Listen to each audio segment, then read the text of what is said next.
Good evening, everybody. Good morning, good afternoon. Depends on where you are. For example, Paul, where is it? Late afternoon or early evening? 2 p.m. So it's afternoon. Kimi and Awesome, it's early evening, right? Yeah, early Yeah, evening for them, yeah. early Yeah, evening. yeah, early evening. Then Casey, when he joins us, he'll be tomorrow. Ah, He's already in. He's ready tomorrow. So for when Casey comes in, we'll tell him happy Monday. But anyway, guys, the big debate. We are here. We are back. Kimi, good to see you, man. You've been missing in action the last two shows. Yeah, it's nice to be back. It's nice to be Mhm. back. I've been away handling personal issues, but it's nice to be back. Good, good.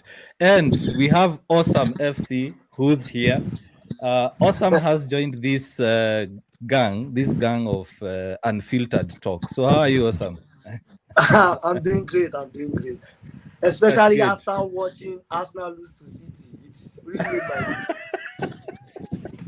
Yeah. And before we went live, United Talks or Paul, he was saying that he feels sad for Arsenal. You can look at his face. He's not yeah, happy at all. yeah. I feel sad for Arsenal. Trust me, guys. Yeah, but Like, but their fans will never make me feel sad for them. yeah. But the truth is, over the years, I've come to learn that there are some of the fans that are good. It's just Yeah. that the good fans are away. The bad fans outweigh the good fans. And what I mean by bad fans, I mean the fans that feel like if Arteta wins this league, he's the best manager ever. Fans Mhm. that feel like if Arteta wins this league, that their midfield is better than that of Barcelona or Chelsea or anybody in the league. Those kinds of narratives that they try to create. So I feel Mhm. sorry for the good ones who believe that this football they've played this season has not been good. Mhm. Yeah. And Yeah. I know I don't want to toot my horn yet because we've not gotten to the end of the season. But what I can assure you is this: is that the team that played Manchester United in the first leg of the Premier League, first game, Yeah. first leg. Yeah. You remember, I said this on my post match. I said, if this is the team that wants to win the league, and that's the Mhm. way they're going to play all season, then they're never going to win this league. Mhm. I don't want to say I said so, but I can always recall and bring back the video, right? But the truth Yeah. is, I feel sorry Mhm. for them because they've built on a project for years. Yes. They've True. built on that project and built on that project, and to not see it reach its end is a huge concern. Yeah, yeah, it is. It is. So, gentlemen, as usual, unfiltered, I'd like to request that we mute our mics when it's time to speak. You can unmute because of background noise. And as we are discussing, the fans are already coming in to the chat. For example, on TikTok, we have United 08. He's saying the world has been saved. The world has been saved. And So, football is yeah. justified, I believe. Yes, yes, in terms of football, but the Strait of Hormuz is still closed. So unless unless the supreme leader of Iran is a Man City fan, then he'll be too happy to open it. So first order of business, let's start with the prodigal son who went missing for 2 months. Kimi, Kimi, last night big game, injury crisis, defensive crisis, but Carrick was able to pull through. Uh, yes. Hmm. I would say yesterday it was more Chelsea being bad Mhm. than Carrick pulling out any sort of proverbial magic from Yeah. his heart. Let's not deceive ourselves. Over the last 5 games, I don't want to sound negative, but over the last 5 games, it has not been pretty. Bro, you Um, gotta be unfiltered. Just be unfiltered. Say it. Be Say it as it unfiltered. is. Don't Say be scared it. of anybody, bro. Yeah. It's the big um, debate. I was watching a video earlier today and I saw a comparison between Amorim's last 5 games and Carrick's last 5 games. And the stats have not just been positive, Mhm. towards Carrick. But right now, we don't really care about the performance right now. Yeah. That is, if Mhm. Carrick is going to be the interim coach, right? What we need for an interim coach is Champions League qualification, and Right now, with the results, I think his job done, basically. I think his job done. So I'll take the 3 points. And Bruno Fernandes, that's all I have to say. Bruno Fernandes. That is just everything I have to say about that guy. I don't need to say anything more. But yesterday, yeah, I will take the 3 points. And then I also want Manchester United fans to stop sleeping on Hayden Heaven. I think the fans sleep on that guy, even the coach sometimes. I understand because he came with a very minimal price tag compared to Lenny Euro. So there is this less pressure for him to play game in, game out. But anytime you watch Aiden Heaven, there's a certain level of maturity on his shoulders. I don't know if it's coming from the fact that he was playing as a defensive midfielder earlier. So there's a certain level of ball control with him and a certain level of positional intelligence when it comes to his positioning in defensive. There were some tackles in that game that he makes that kind of, if you switch off one corner of your brain, you see a little bit of Wan-Bissaka in the way he tackles. He's actually a gem. Another terrible decision by Arsenal. Long may it continue. Arsenal are taking the punches. Arsenal are taking the punches. Awesome. I was in your live when you were discussing about the Chelsea and United game, and you are not hopeful. In fact, before the live, you seemed to take back your words about that game. Yeah, exactly. I wasn't hopeful because, when you are making analysis, you don't only analyze your team. You have to look at the way other team plays. And after watching the first half of City and Chelsea in their last match last weekend, then you tend to realize, I said something, if Chelsea is going to play Manchester United this way they play City, then we are going to be in trouble. And we saw it, but the fact is just that they are not being clinical enough, and the fact that we are facing defensive crisis. And so that was what I said, and I will always say it. I think before I traveled last week, I said something like about the Leeds game that if the pressure from these Leeds sides, we will not be able to contain it, and that was why I felt Leeds United, Manchester United won't find it easy, and we may not even win the game. And it happens. So there are times you want to analyze game, you look forward. You have to look at the way and study the way your opponent are playing. Don't just make analysis based on you as a United fan. So I don't do that. So, and I take back my words. We won, but was the performance okay? No. But at the end of the day, as it stands, the 3 points matters. But with the last 5 games that is left this season, we need to increase the intensity a bit. If not, it is what it is. We may end up in a position that we don't actually want to find ourselves. True. Paul, United Talks podcast, in your analysis, in your pre-match analysis, you did mention that Carrick needs to show that actually he can do the job. And you did mention about the defensive crisis and Eden Heaven needing to step up. And surely he did. And you did mention before we started that, or when we started, that Eden Heaven is actually good. So what's your take on the next 5 games? Because Aston Villa won. They beat Sunderland. Liverpool won. And of course, Chelsea have lost. They seem to be out of the UCL race. What should Carrick do? Because clearly, as Kimi has said, there is an issue with intensity. United are taking around 30 minutes to settle down. So basically, yeah. In my full length pre-match analysis, I saw a stat somewhere that United tend to score goals towards the end of first half, beginning of second half, and the end of second half. In all the other pockets, maybe we'll score 1 goal somewhere. We rarely score goals early. We have a few early goals, and we've scored like most of our goals when the game is already far gone, probably when they've scored us or anything. So I was like very particular about Chelsea. Like I was confident about the Chelsea game at first because of the fact that one team is actually going up when it comes to like form, but we've been dwindling a little bit. And then the other team has actually dipped. Now, Chelsea had dipped a long time ago. They had dipped. Like, I'm surprised that the dip didn't come earlier, right? Because they've not really been good. When you look at their squad, you look at all the players they signed, look at the amount of money they spent. So I was confident that we're going to win 2-1. I knew that they were going to score us. I felt that they were going to score us because of João Pedro. And João Pedro is one player that has always scored against Man United from his Watford days to his Brighton days, and even even as a Chelsea player.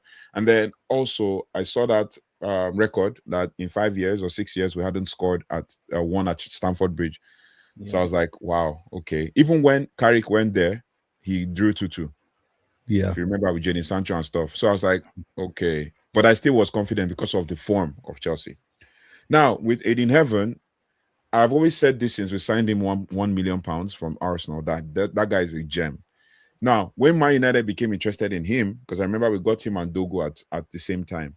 When Man United were interested in him, I went and checked. And the truth is, sometimes I don't like watching highlights. Highlights are deceptive. Highlights will only tell you when the person is on the ball. But I watched highlights and I watched games, right? He's played in the past as an Arsenal Academy player. And I saw a talent in that guy. I saw the composure. I saw the maturity. And then he also has a good head on his head, a good head on his shoulders. He has his mom, actually guiding him literally. So I was like, okay, this guy is mature. And then when he came to Man United, the few times he played, I was like, this guy has some talent. And then I said, our futuristic centre-back pairing is Euro and Heaven. That I have seen. Whether Euro, because people have come out with the narrative that Euro is injury-prone and stuff, but he's not. Yeah. Right? Now, I saw that a futuristic centre-back pairing of, if we're using a back two, is Euro and Heaven, and Heaven will be on the left, Euro will be on the right. And they're actually at the right age, both 20, right? So it was a good time, for him to come. But then, unfortunately, we would have seen that pairing against Chelsea, but unfortunately, Euro got injured, right? So that was the confidence I had going into that game, knowing that Man United needed to win and Chelsea were down. A team that played the last 3 games, they scored 0 goals and they conceded 7. I'm like, if Man United don't score against them, then we are to blame, right? So that was actually the confidence I had entering that game. And but considering the intensity and with the last question you asked with the next 5 games, I'm caught in between because I don't know.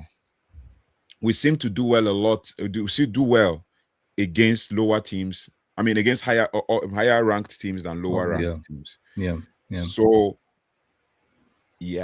we face a draw specialist in Brentford, and it's going to be a tough one. Brentford have 5 draws. 5 draws, in the last 5 games. Yeah. So it's going to be really tough. Then we face a Liverpool that are dwindling. They are a bit of a shaky team. And then we face Burnley at some point. We face Brighton at some point. Yeah, let me get you the fixtures. Yeah. Let me get you the fixtures as they are. So on Monday, United play Brentford at Old Trafford, followed by Sunday, May 3rd. That is Liverpool, Sunderland away, Nottingham Forest at home, Brighton away, and that's the league. The league is done. So some tricky fixtures there, gentlemen. Brentford home. All 5 fixtures are tricky. Let's not deceive ourselves. Brighton tricky, Liverpool Brentford, tricky, Sunderland, Brentford, and what's the last game? Sunderland, Brentford, Brighton, Liverpool, Forest. Oh my days! So we cannot go into these games with the intensity that we have right now, bro. We were literally in this Chelsea game. We're doing something called which I just learned that the last week or last 2 weeks, passive press, where we were positional, we were not moving, and we allowed them to pass. And then once they make that line-breaking pass, we press on them. That's not good. That's not sustainable. That's not helpful. That is not healthy for this team. And the moment they score us, then that's a problem. So, and with our depleted back line, it's going to be a problem. Anyway, Maguire comes back after maybe another 1 game. Maybe he'll be back for the Liverpool game. Martinez is back for the next game. And I thought he was only missing the Chelsea game. It was a 1-match suspension. I think they added Oh, one more. They added extra. they added one more. Okay. Yeah, for insult. Okay. I think one more or two more. So they It's added one that. more, yeah. Yeah, because he insulted the ref or something. So Yeah. Man United yeah. unfortunately did not appeal the Martinez one, so he couldn't play this last game. And it Mm. was good that Martinez didn't play, because they would have said it is Martinez and Mazraoui. I can bet you that Carrick could do that, and nobody's talking about it. Like Kimi Yeah. Yap said, basically we should not be sleeping on Eddie Heaven. Eddie Heaven is a Man United player. He is mature. The players are waxing lyrical about him, saying stuff like, "Oh, he talks a lot. He's willing to learn. He wants to soak in and stuff." Like, that's good thing coming from him. So yeah, for me, the 5 games, I'm a bit skeptical. I might have to analyze in detail to be able to tell you what I think. But yeah, it will take some miracles and some counter attack to be able to, and for Mbumo to get back in form, and Ahmad.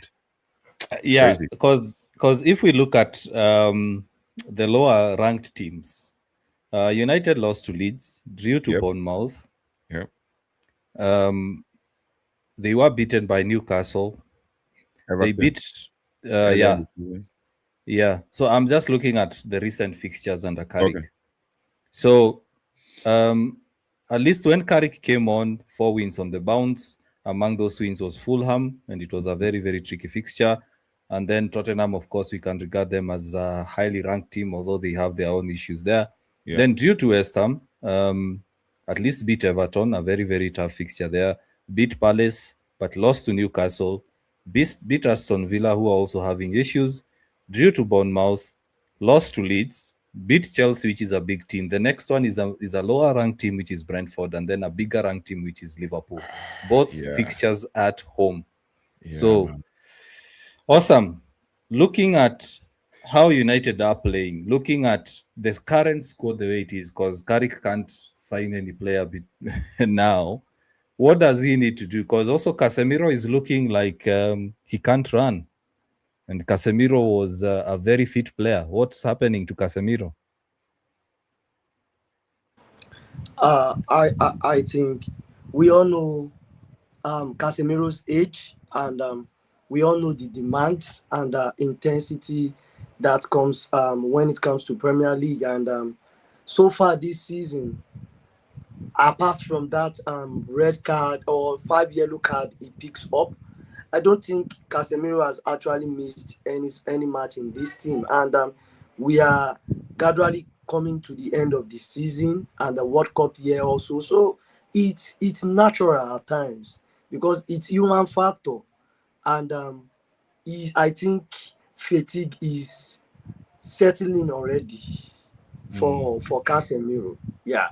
And he just needed, if we have players that can actually give us about 70% of what Casemiro is giving us, then he can be rested and he can come from bench for as he stands. And sometimes it depends on the kind of mood he is. You know, at times a player may be facing one or two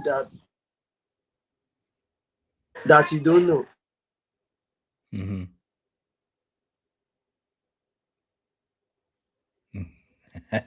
He's distracted. He looks mad. Yeah. Don't throw stones. Don't throw stones. It's okay. It's okay. So I told her to go back. It's okay. So the way it is, Casemiro, a lot of factors, but we have 5 matches left, and it all depends on the gaffer. To be very honest, it all depends on the gaffer. But I think right now, since we have Mason Mount back, we need Mason Mount in the next 5 games. Before the Chelsea match, in as much as anything 3 at the back is traumatic for about 90% United fans. Reduce it to 70% because there are some sensible fans out there. 70%. Who are quiet. Yes. Yeah, let's say 70%. If we actually play a 3-5-2 formation while attacking until the season is over, the intensity should be high a bit, and we are going to get the desired results. Pierre put both Minor, Casemiro, and Mount.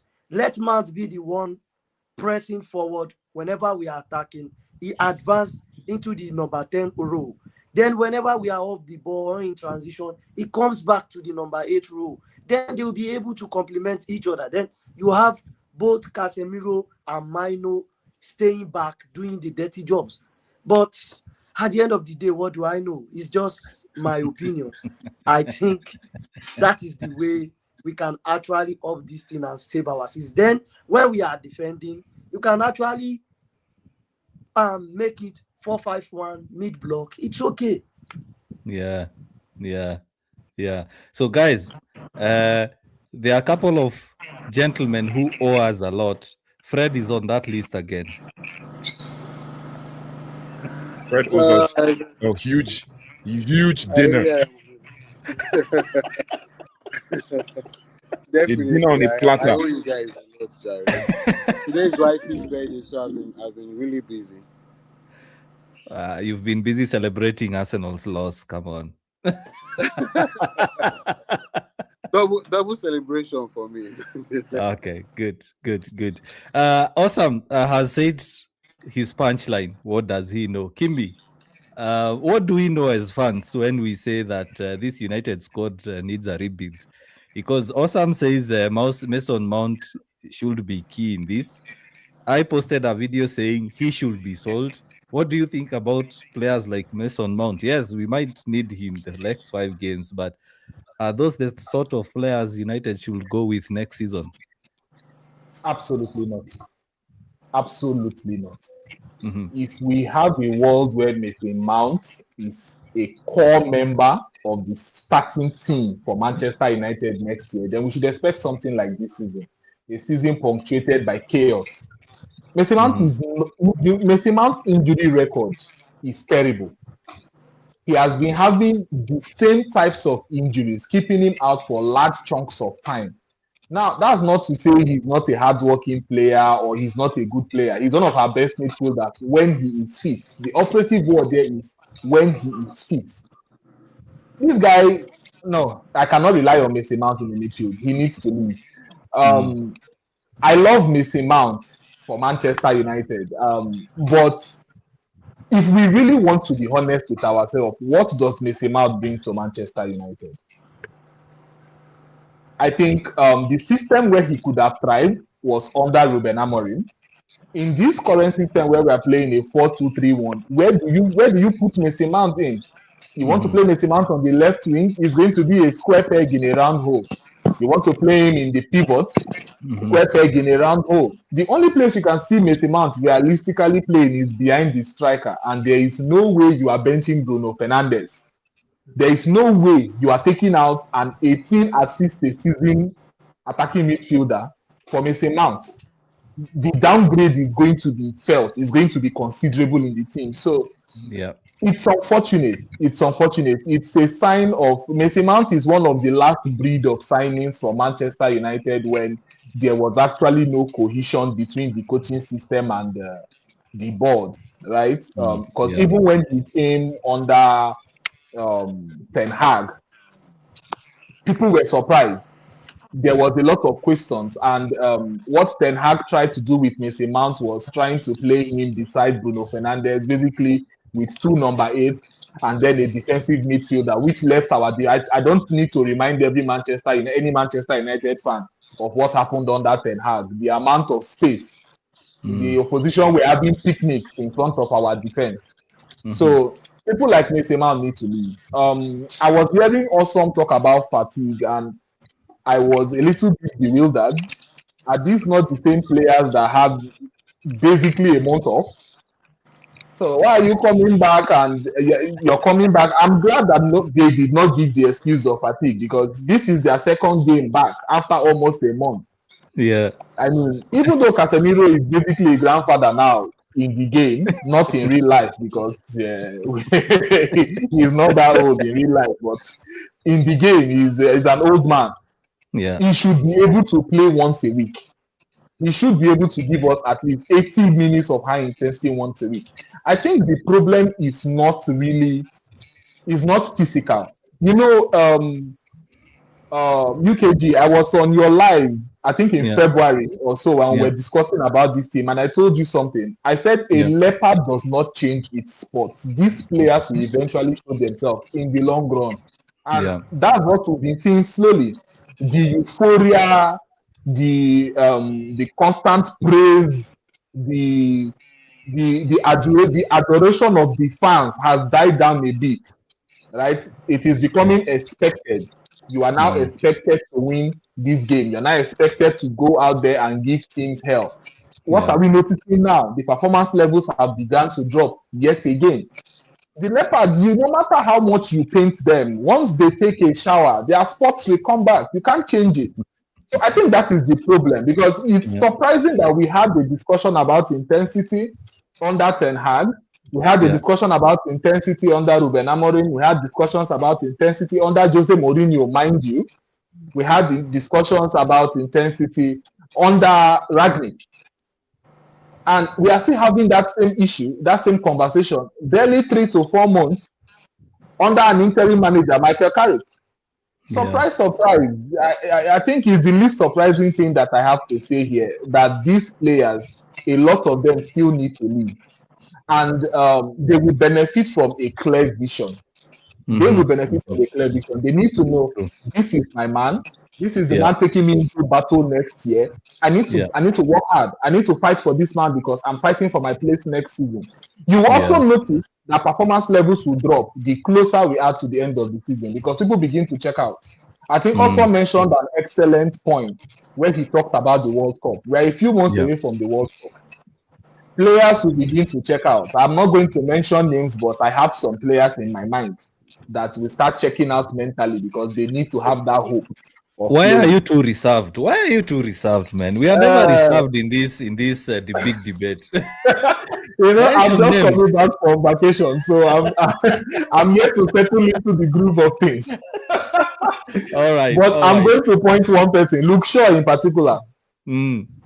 Performance levels will drop. That man has shown before that he's somebody that is always Already he's showing it. I mean, versus Leeds, where was he? over Manchester United. He prioritizes England over Manchester United. So I Mm. think the issues with United is not physical. It Yeah. is not. It's Yeah. not physical. The performance against Leeds was dreadful. You cannot chalk it down just to lack of match sharpness. No. No. The performance against Chelsea was not up to speed. Like, I repeat myself again, it was more about how poorly Chelsea played yesterday than how well we played. Yeah. It was more And like a yeah. battle of two tired people. The person that can just push himself a little bit will win, and that Yeah. was what happened yesterday. Yeah. And of It's course, really unfortunate, yeah. And and of it's course the yesterday's game. Yeah, yes. yeah, and of course the crossbar had more saves than the goalkeeper. Thank you.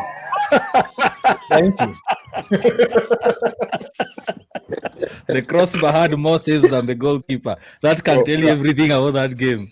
So I have my take on the Luke Shaw comment from Kimi. I think Luke Shaw, in his defense, has played the most games he's ever played in the entire season this season. In this Man United squad, he's the player with the most minutes. There are a few games, like 2 or 3 games, he has been subbed off, like in the 80th and the 70th minute, but he's the player with the most minutes. One thing I can say about Luke Shaw is the fact that they've been able to. He's one player that I know that Amorim managed so well that he was able to play a couple games. And in truth, I have been impressed with his performance. Only that there is 1 or 2 skirmishes here, 1 or 2 games here and there that will show that this guy is aging. He's aging. Like there are certain games. In fact, in that Leeds game, there was a run. Bogle wanted to destroy him with pace. He was trying to catch up. And I'm like, bro, this guy is like, yeah, his legs are going. Yeah. But then it all boils down to, for me, I feel like it all boils down to the manager and the coaching team and how they've been able to manage the team. And I said this, and some people came at me in the comments, like, how can you? In fact, one guy, that was the comment I read on our last meeting. One guy said stuff like, oh, in fact, he even said that's why there's a dislike option button on YouTube, and that's where there is something on YouTube that will recommend that I don't see your videos anymore, because how can you say the manager does not have game management skills enough to deal with issues? And that is what we're seeing. Like Kimi just said, the intensity is garbage. We literally cannot, like, it felt like we cannot run. We could not run in that Chelsea game. We felt like we couldn't run again. It's Leeds, bro. Leeds will always run their socks out. But we couldn't run. We couldn't. So for me, in defense of Luke Shaw, I feel like he has been managed well by Ruben Amorim, but then the intensity has dropped, so his speed has also dropped. Right? That's what I feel, because Ruben Amorim will know how to manage him. You know how to tell him, this is how you can angle your body. This is how you can run. This is where you should run to. These are the areas you should cover, to be able to cheat a little bit, to be able to handle what he has with his body. But I mean, for me, I feel like the whole thing is falling up. Like, isn't it ironic that we were healthy for the most part of the season, and then we get to this part of the season, and then we just have a crisis. A crisis, yeah. So I want to pull in Fred now. I think Fred is now settled. He was checking his account to see whether money will be enough to buy the huge dinner. Him and KC owe us a lot. Anyway, I'm seeing some comments here. Let me go through some of the comments. Big up everyone who's posting comments. Let me start with TikTok, then we'll go to YouTube. Good evening, guys. This is from Shadonal. Good evening, guys. The Water Bottle Club has done well. United 08 is saying Burnley will be slapped on Wednesday. Well, Burnley are specialists in draws. Let's see how it goes. Someone says they have no name. It's just 3 ellipses. Says that let's all laugh at Arsenal. Well, tomorrow will be a good day in the office. For that. And then Dark says, before Dark, there is King Voices is saying Carrick is just not the man. Hold that thought, guys. I know you want to respond. Hold that thought. We are coming to the manager discussion shortly. Franco says, let it all work out. That's true. In the end, everything has to work out. And then Dark says that, what did we expect? Where did the comment go? We did not have any of our center backs. What did you expect? So, Fred, that is a question I'm throwing to you. According to Dark, Manchester United did not have any center back. So it seems that Aiden Heaven and Mazraoui were midfielders in that game. Oh my God. Well, as regards that, I don't know why anybody will come up with such an excuse, because it's fallacy. But moving on from that, like what Kimi said, we've been struggling with intensity, maintaining the pace for a long while since Mourinho, and it's sad that we are back to square one after Amorim has left. He was trying to build on that intensity, maintaining intensity through a couple of games, not playing one game and your intensity is very high, and then the next game we don't understand what you are doing. But with Carrick, it's even worse, because it's more or less like, you know how we are going to approach the game from the first half. We are not ready to come outside. We are not ready to put any pressure on the opposing team until the second half. Well, our second half against Chelsea was nothing to write home about. As much as I do not expect anything going on for Manchester United anymore, I was sad watching the whole second half. I was on my feet. I was wondering what was happening. When is the manager going to make a change? What is he telling these boys? Why are they so relaxed, inviting the pressure from Chelsea all through the second half and waiting for one counter, which was not going to come? I would say we were lucky to even get the win, because if Chelsea was a serious team, which I don't think they are serious, they would have gotten a goal or two. And like you mentioned, the bar made more saves than our keeper to show you how unserious Chelsea were. So I don't know. I don't know how we are going to do that. I don't know what Carrick is doing. I don't even know what the players are doing. Because as much as we even want to blame the managers, you've rested for like how many weeks, and you are coming on to put in such low pressure performance. Did you guys not eat from the house? Didn't you guys have a good time with your families? Are you not being paid? What is the problem? Do you guys need to see a psychiatrist to check your mental level if it is high or something? What is actually happening? Let's Good know. questions. What's your Yeah. problem? Because as in, we can't expect a high pressure game like for like 20 minutes and then the remaining 70 minutes we are wondering where the same players who gave us such performance went, and then we are hoping on God and inshallah that, oh, let's win this game. It's quite saddening, and I hope the new manager and the board are really looking at this to add, would I say, more players to the team to help with our pressure game, because I think that's the major thing we are struggling with. It seems like we cannot cope with the pace of the Premiership, because if Leeds can run us that way all through. I was watching Bournemouth, which we are going to play against, and how they were running round the whole field through the whole game, and I was like, God, is it Maguire or Mazarawi that is going to do all this all through the game? We are in trouble, or even Luke Shaw, like you guys mentioned, we are going to be in trouble. So I'm honestly looking for how we approach the game and what we do moving forward. True. Awesome. There's someone here called Francis. Francis is trying to become cheeky. I want you to respond because I know you love such kind of people. I would love to. I would love to follow Awesome after that, because I was waiting for that. Still hanging on to Amorim. Can you move on? And then he says, "Oh, it's obvious. Everyone on this live are all Amorim lovers." So awesome. You Let me know, throw this to you.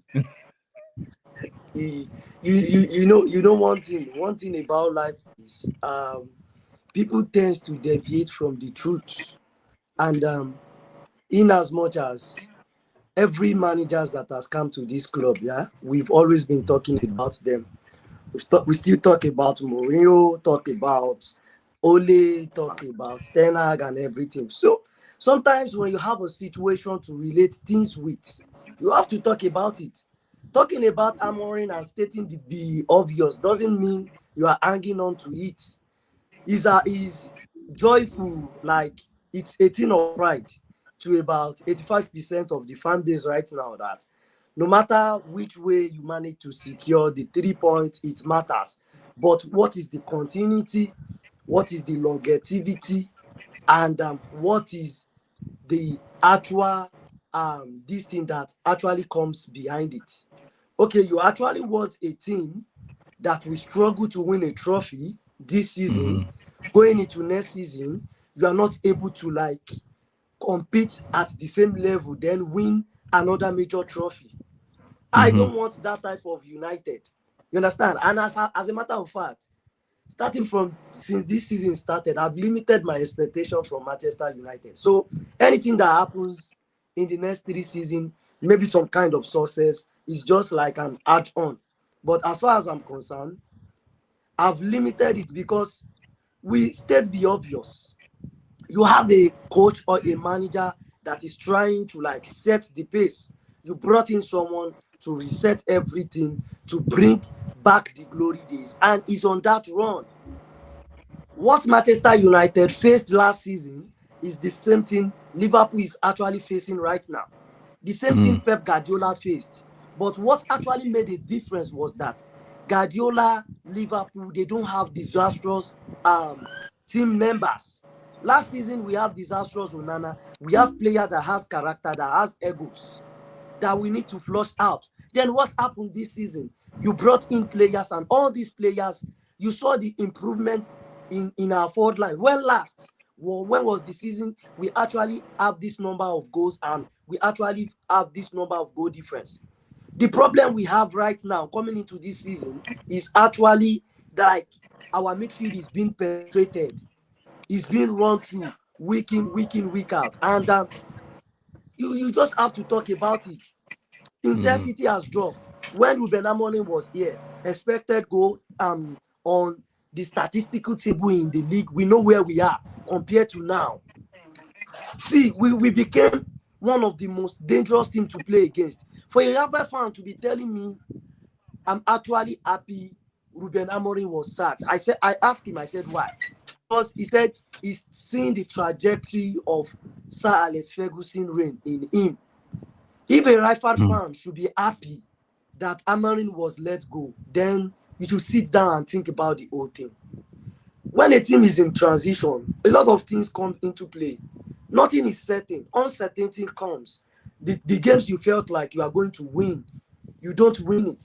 The games you feel you're going to lose, you don't lose them. And you draw a couple of games.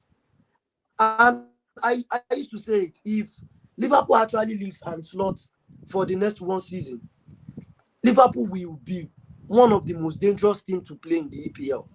But at the end of the day, what do I know? Well, yeah, what do we know? It's actually okay, yeah.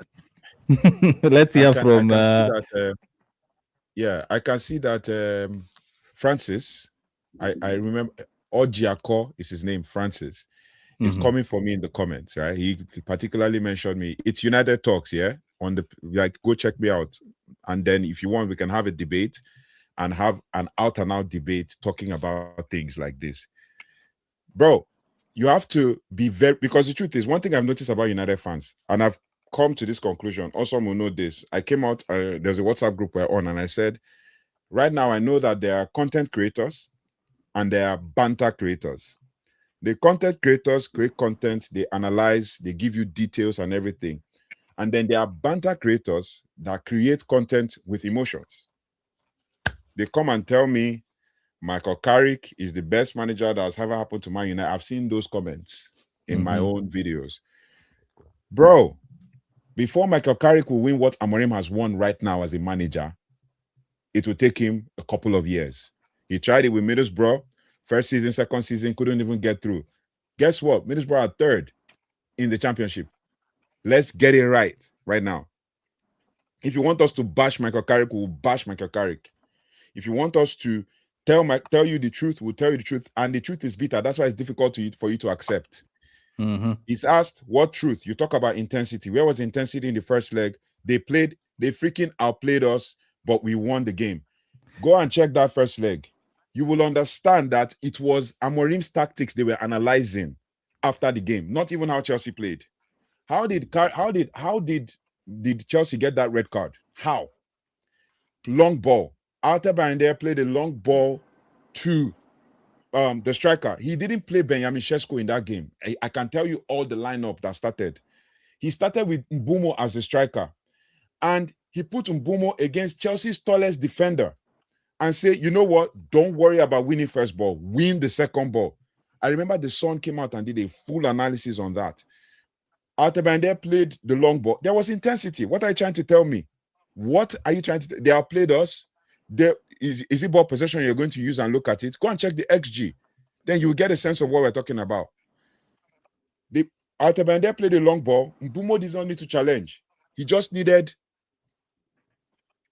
Yeah, that's what I just said it. He just checked the ball possession, and his ball possession he used as his intensity. I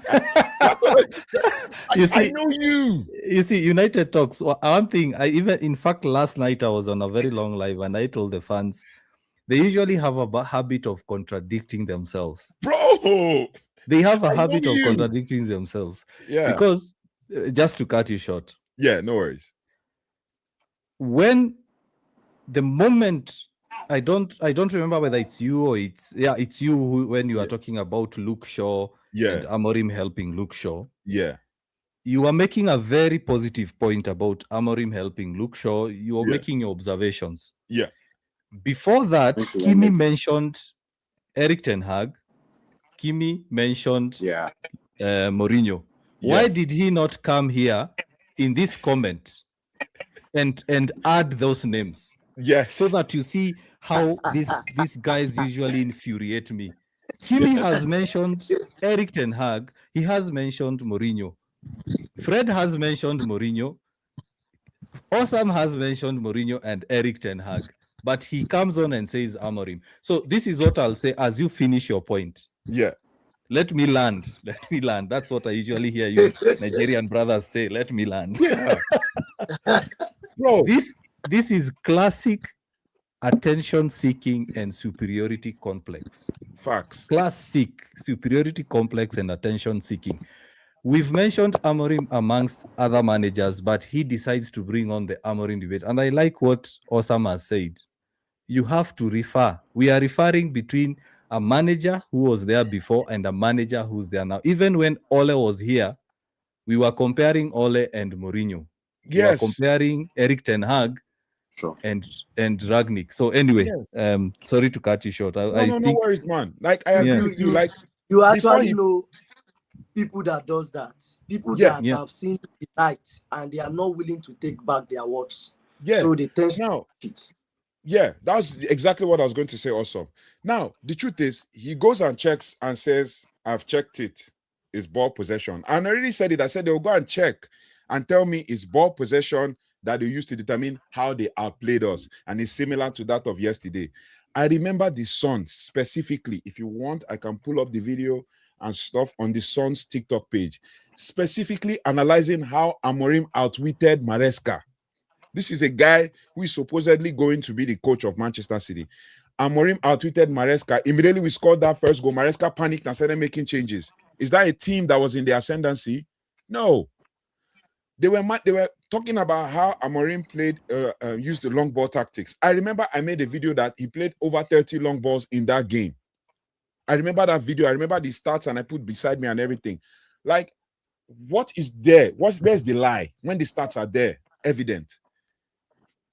He played the long ball.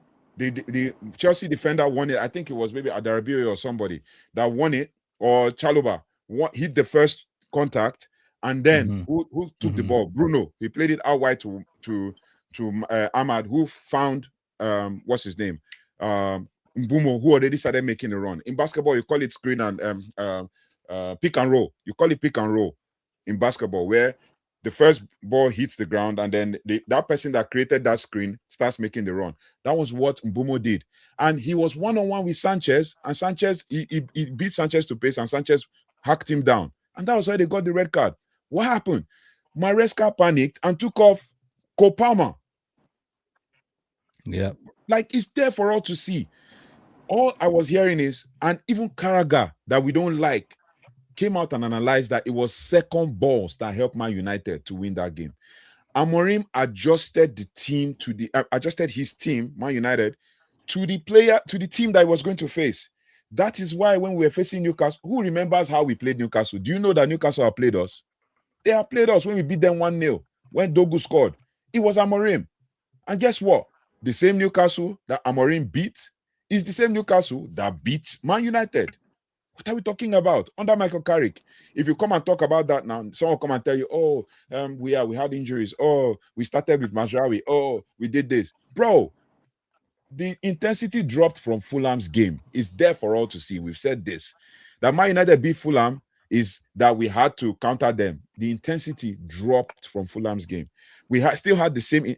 Cunha has said it out. He said it multiple times that we still defend the same way we defended under the last manager. Once you say Amorim, everybody's triggered. They're like, yeah, he's a bad manager. Listen to this. I like this gentleman, or is it lady? I'm not sure whether to call him or her. Let me call them Dark. Yeah. He says, I remember when we beat Fulham, this Baba talk say it's not good. Have you not said the same thing? We beat Arsenal, talk say it's not good. Pull up the video where I say the performance was not good. Yeah. We beat City, the same man talk say Carrick not do anything. I just not understand. Go back, bring that video. Yeah, pull the video where I said it's not good. Pull it. Because one thing I've come to understand about this, and Osam is very, very measured when he's talking about this. I'll say it as it is. Yeah. I don't care whether you agree with my opinion or not. It's my opinion. If you bring don't like it, bring facts. Yeah, if you don't like it, for example, Francis is saying you can just set up a live to speak about Amorim. You are the one who has digressed this discussion from You what you brought are Amorim. discussing. You brought in Amorim. Now you're acting as if we are the bad ones here. As I said, attention seeking, superiority complex, similar to a guy like Dak. Dak, you always disagree with what I know that. Yeah? I know Dak very well. I know Dak. He disagrees with everything I say. He knows Dak. UKG, that is rage baiting you. Don't take anything that takes seriously. He's a professional rage baiter. Remember, I started by saying I love him because he always disagrees with everything I say. Then he always comes back to the live. So if I'm that bad, why come back? Dak is our Dak is a professional rage baiter. That's all I'm going to say. You will show him the facts. He will still tell you, no matter what you are going to tell him, he will still not agree to it. There was about 2 months ago, we are in a live stream for over 7 hours. I think from 9 p.m. to like past 3 in the morning. We gave you facts, we gave you everything, but Dak will still tell you. Yeah. I'm still not going to go with it. I mean, I've seen somebody come out and say Liam Rosinho has opened his eyes to the truth that he regrets supporting Amorim, he regrets backing him and all of that. After Liam Rosinho had like 5 wins. Hello, speak about Liam Rosinho now. Let's hear it. Now on the matter of intensity, listen to this. Carrick versus Amorim. 10 pass sequence. In a 10 pass sequence, direct speed has gone down 0.01 point, and Carrick is 1.83, and Amorim is 1.84. Passes per sequence, and Carrick 3.94, and Amorim 3.42. So that means they are playing less direct. Yeah. Sequence time, 10.42 up from Amorim's 9.03. So that means that per passes, they are taking more time for passes to go to attacking areas. So I'm sorry to cut you. That's Michael Carrick's philosophy of safe first pass. So he makes the safe first pass. So when you look at passes, like for me, I don't judge players by passes. I judge players by what you do, forward passes, not if you say passes overall, where were those passes? In our defensive third, in our own half, or in the opposition half? Last game, we had 0 touches in the opposition half for the whole of second half. Bro. Continue your essays. Yeah, now Amorim, this is now the article from The Athletic, and I remember last time I read the article to you guys. Amorim unmistakably moved to a faster, more direct style of play at the start of the season, and that tempo has barely dipped under Carrick, going from 1.84 meters per second to 1.83. So there is a dip. Now, Francis is asking about the win percentage. So the win percentage, because I know his argument, he wants to bring in last season and this season. I won't waste my time going to last season and this season. The fact remains, United have 58 points. Of those 58 points, Carrick has only won 26 of them. Let that sink in. Let's stop behaving as if Carrick took United in 20th position with 0 points, and all of a sudden United have 58 points. No. So I'm not going to give attention to these attention seekers anymore. We need to move on to the discussion. Let me bring in Fred. Let's move on. There is no point. You can just pee and go to sleep. Otherwise. Fred. Now, Carrick, Nagelsmann, Iraola. These are the names that have been mentioned by Manchester United. And as we've seen, guys are sensitive when you give the truth. So don't hold yourself. Just speak the truth. Given the choice of Carrick, Iraola, and Nagelsmann, who will you go for? Assuming you sat in that boardroom, you're discussing about the next manager.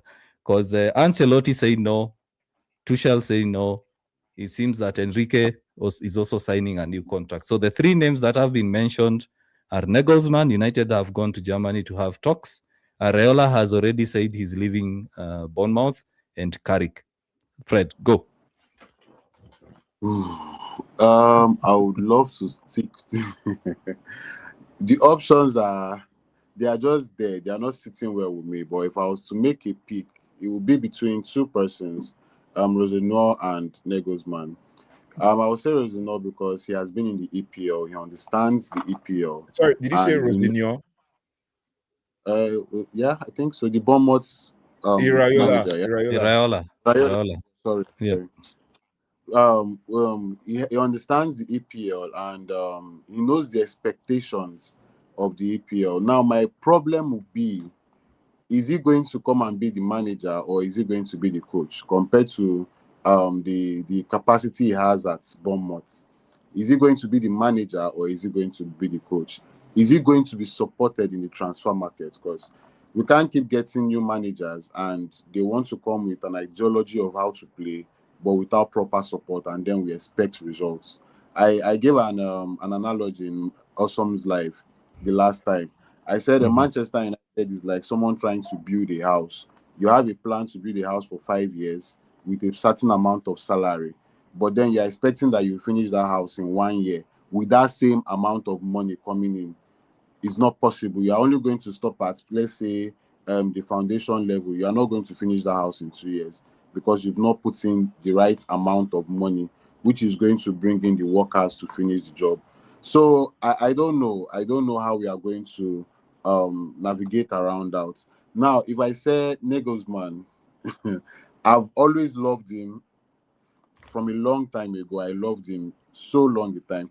But again, it's down to support. It's down to support.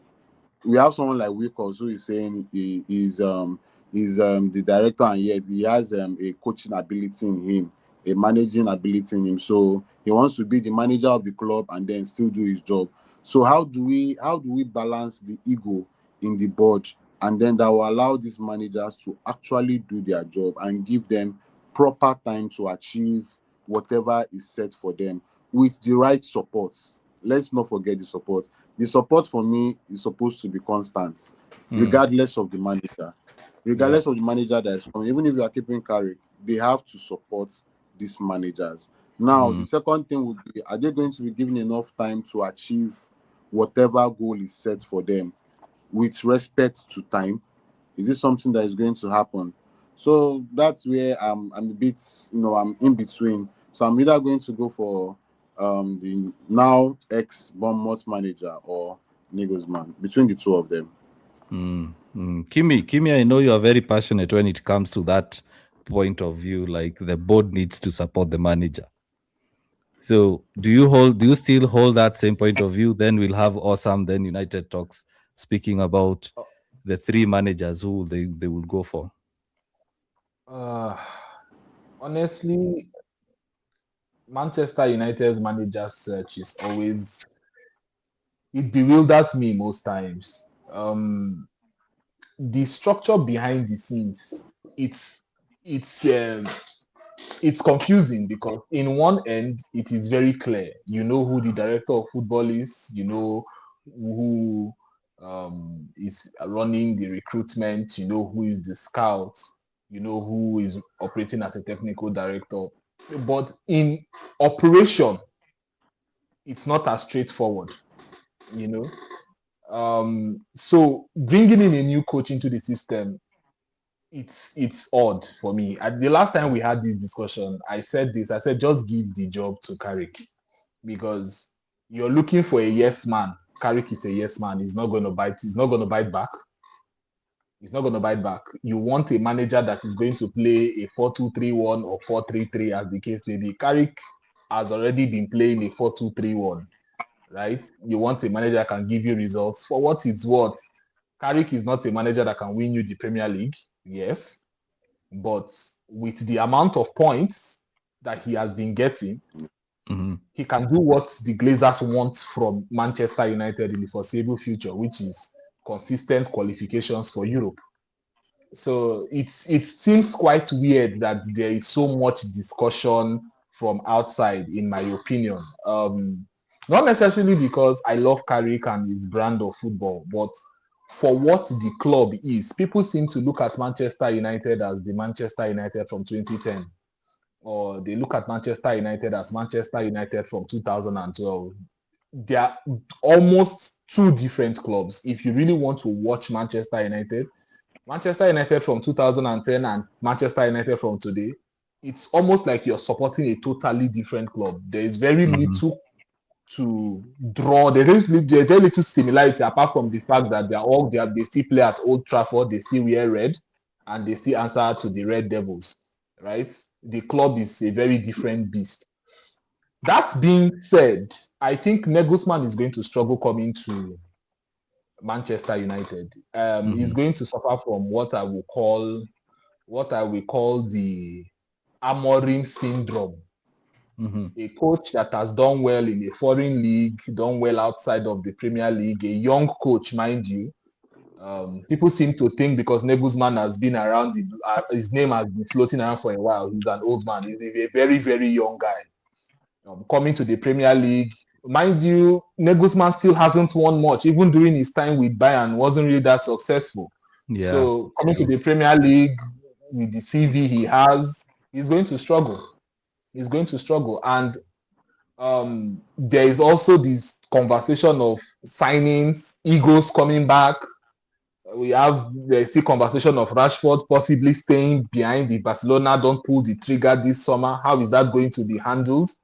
So Nagelsmann is going to struggle if he comes back. Manchester United is a beast that will eat him up.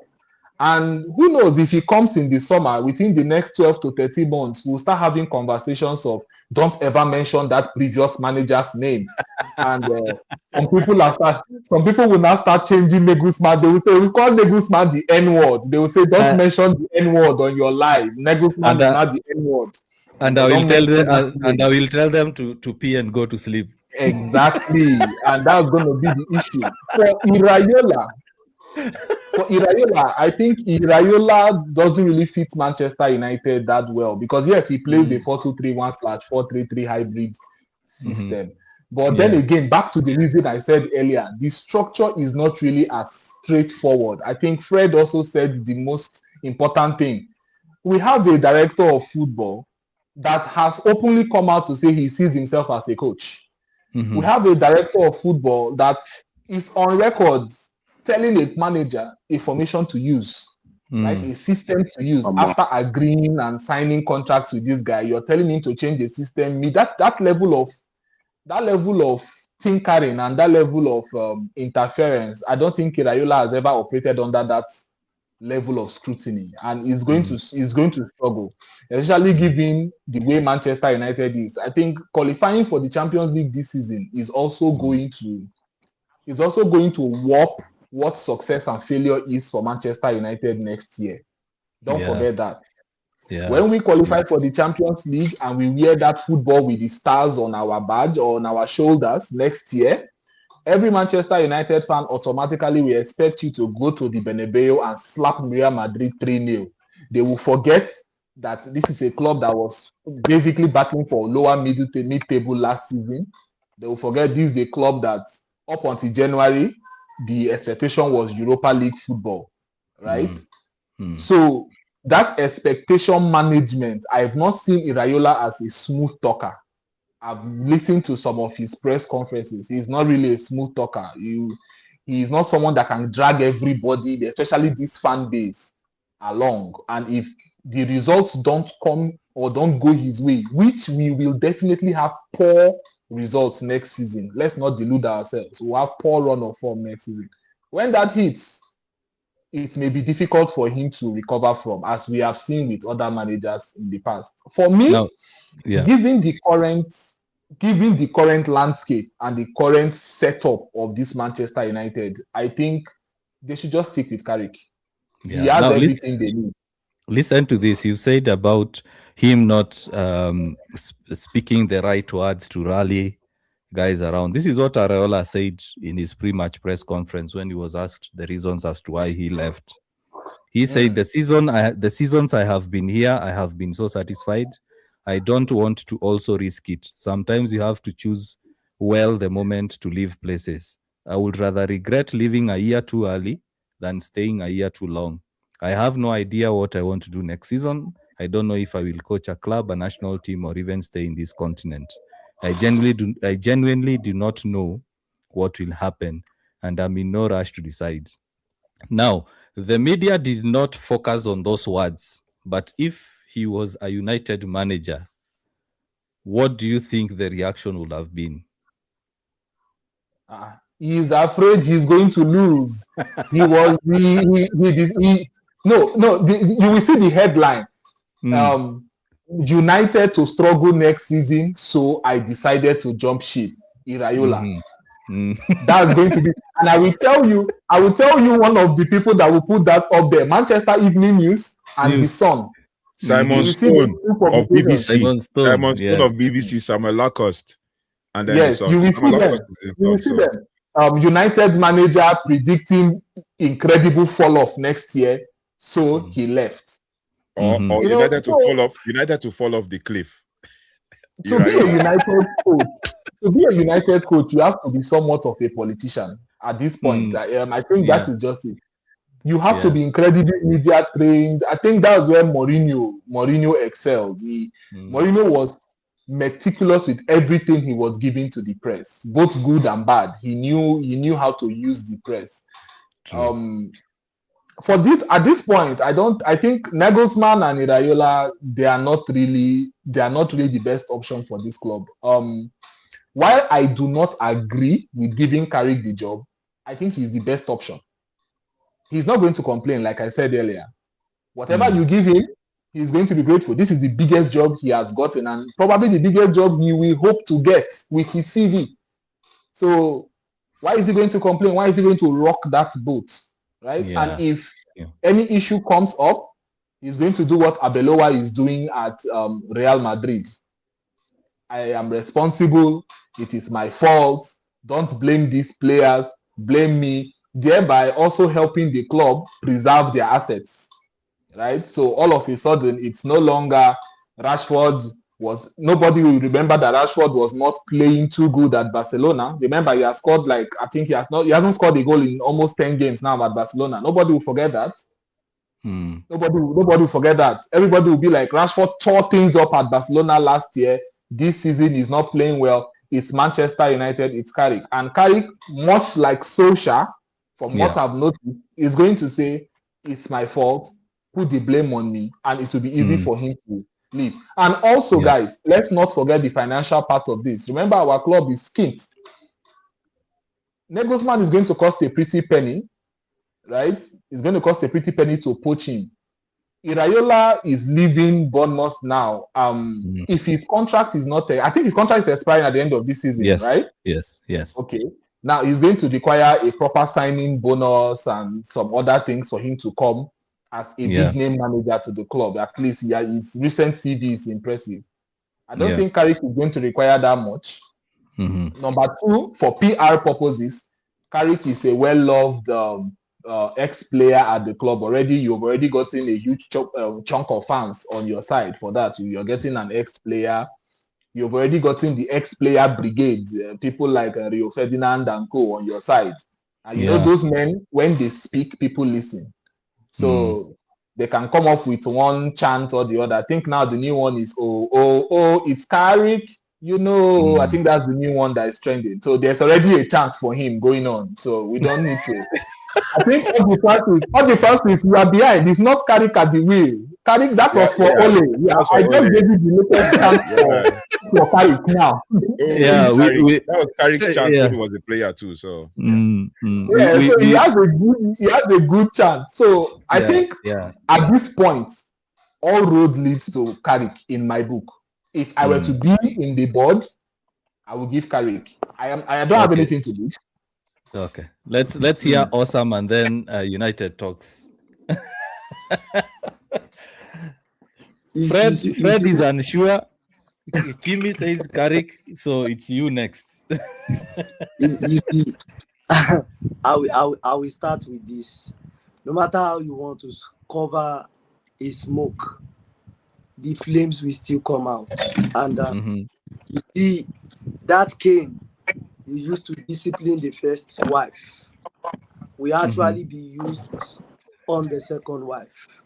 And you see, the It's weeds, giving us Yoruba adages left, right, and center. Yeah, proverbs, wise words of marble. you see, when weeds are actually growing and you fail to like take them out, it multiplies. And Yeah. what More. happens to United actually first addressing the weeds in the club, and it's as if they are not seeing it.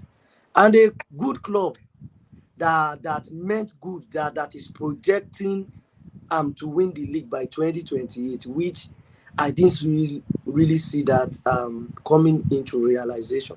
I stand to be corrected. You still have Jason Wilcox as your sporting director. We have a long way to go. And when you talk of Carrick, Nagelsmann, and Iraola, I think after Ruben Amorim left, they came with three core criteria for actually for the next manager. It is good and quality football, must be able to play with youth and academy players. Then the third one is Premier League experience. And in as much as I see most of these things as some sort of distraction, they tend Yeah. to push all these things to make us feel they are working behind the scenes, and they've actually made their decisions already.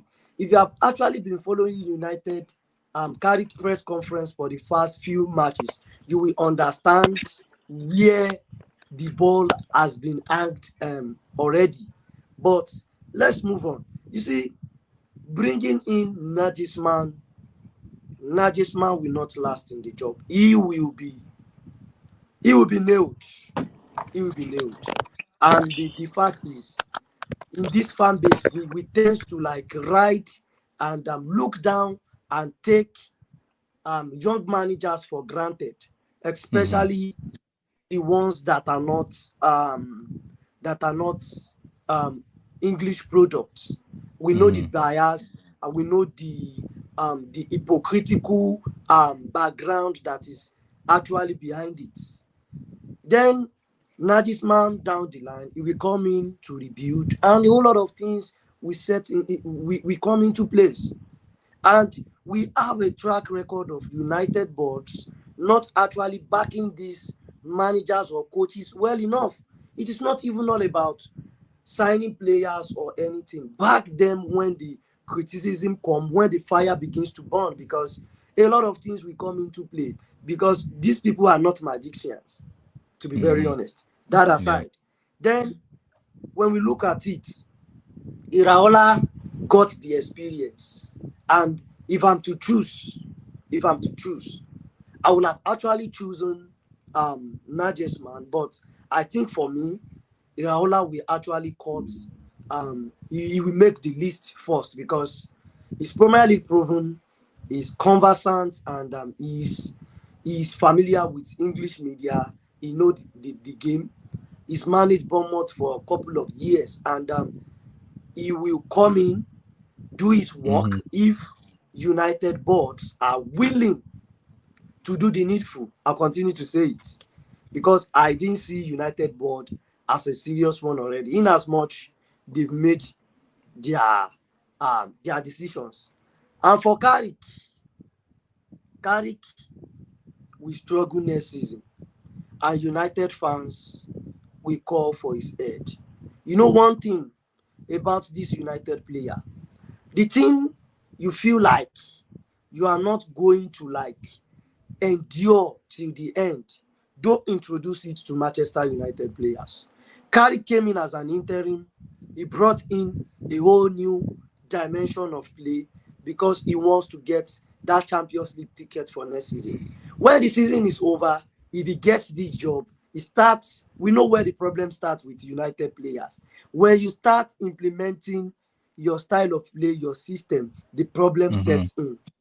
And United fans will call for his head. I mean, I'll continue to say it.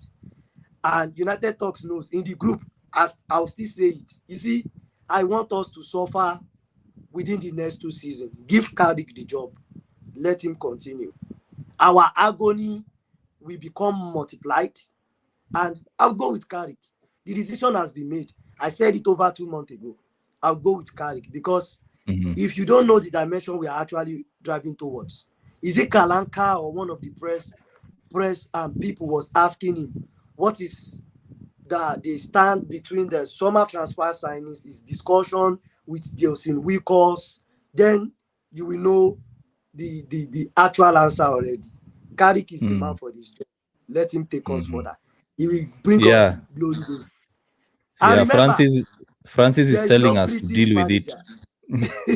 Yes, I will deal with it. But when the frustration comes, don't say it out. Deal with it inward too. Yeah. Don't come out and say Carrick this, Carrick out, Carrick that. Because by the time everything starts falling back, he starts implementing his system. We are in transition. We are not winning games. If you come out and talk, I will blast you. I promise you. So that's it from me. What do I know? Wise words. Let's hear from Paul. Oh, so while we were all talking, because I remember we talked about, having a conversation about managers, I went and pulled up the 4 managers. I'm talking about 4 managers. I mean, from Ruben Amorim to Michael Carrick to Julian Nagelsmann to Andoni Iraola. Before I go into stats, we already know, like Osama said, I'm not going to have a say on who we should go for, because I know that the board are going to go for Carrick. They're going to go for Carrick because all of the other managers will not want to be called head coaches.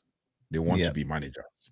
Yeah. And when it comes to being managers, it means you are responsible for everything around the team. You decide what happens in the team.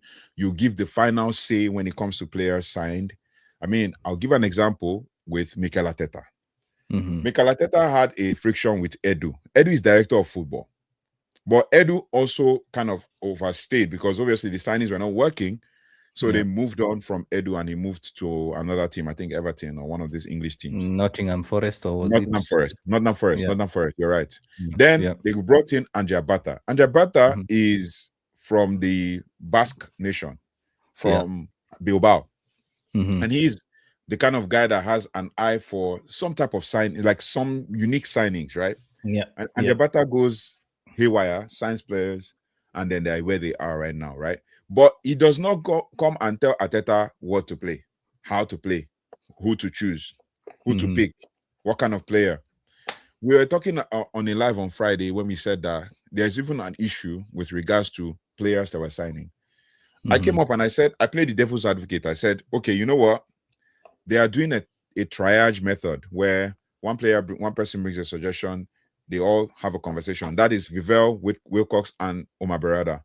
And then they discuss it and they're like, okay, what are the pros and cons? Okay, do the cons outweigh the pros or do the pros outweigh the cons? Then if they've decided, Omar Berrada gives the go-ahead and then they get on with signing. And we've noticed that Christopher Vivell has been drifting towards the Red Bull style signing, Red Bull players, right? Because he has an association with Red Bull and it's easier for him to have conversations like that.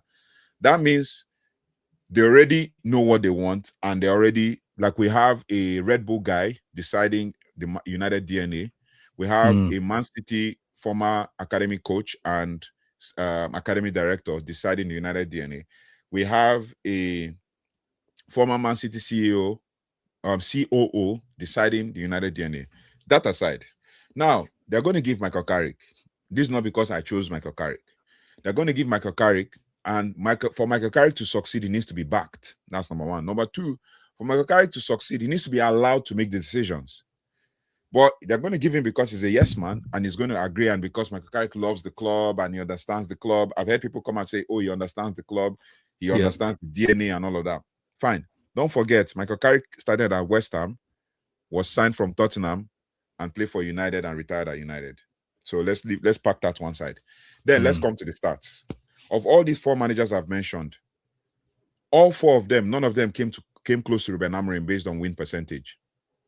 None of them have come close to Ruben Amorim based on win percentage.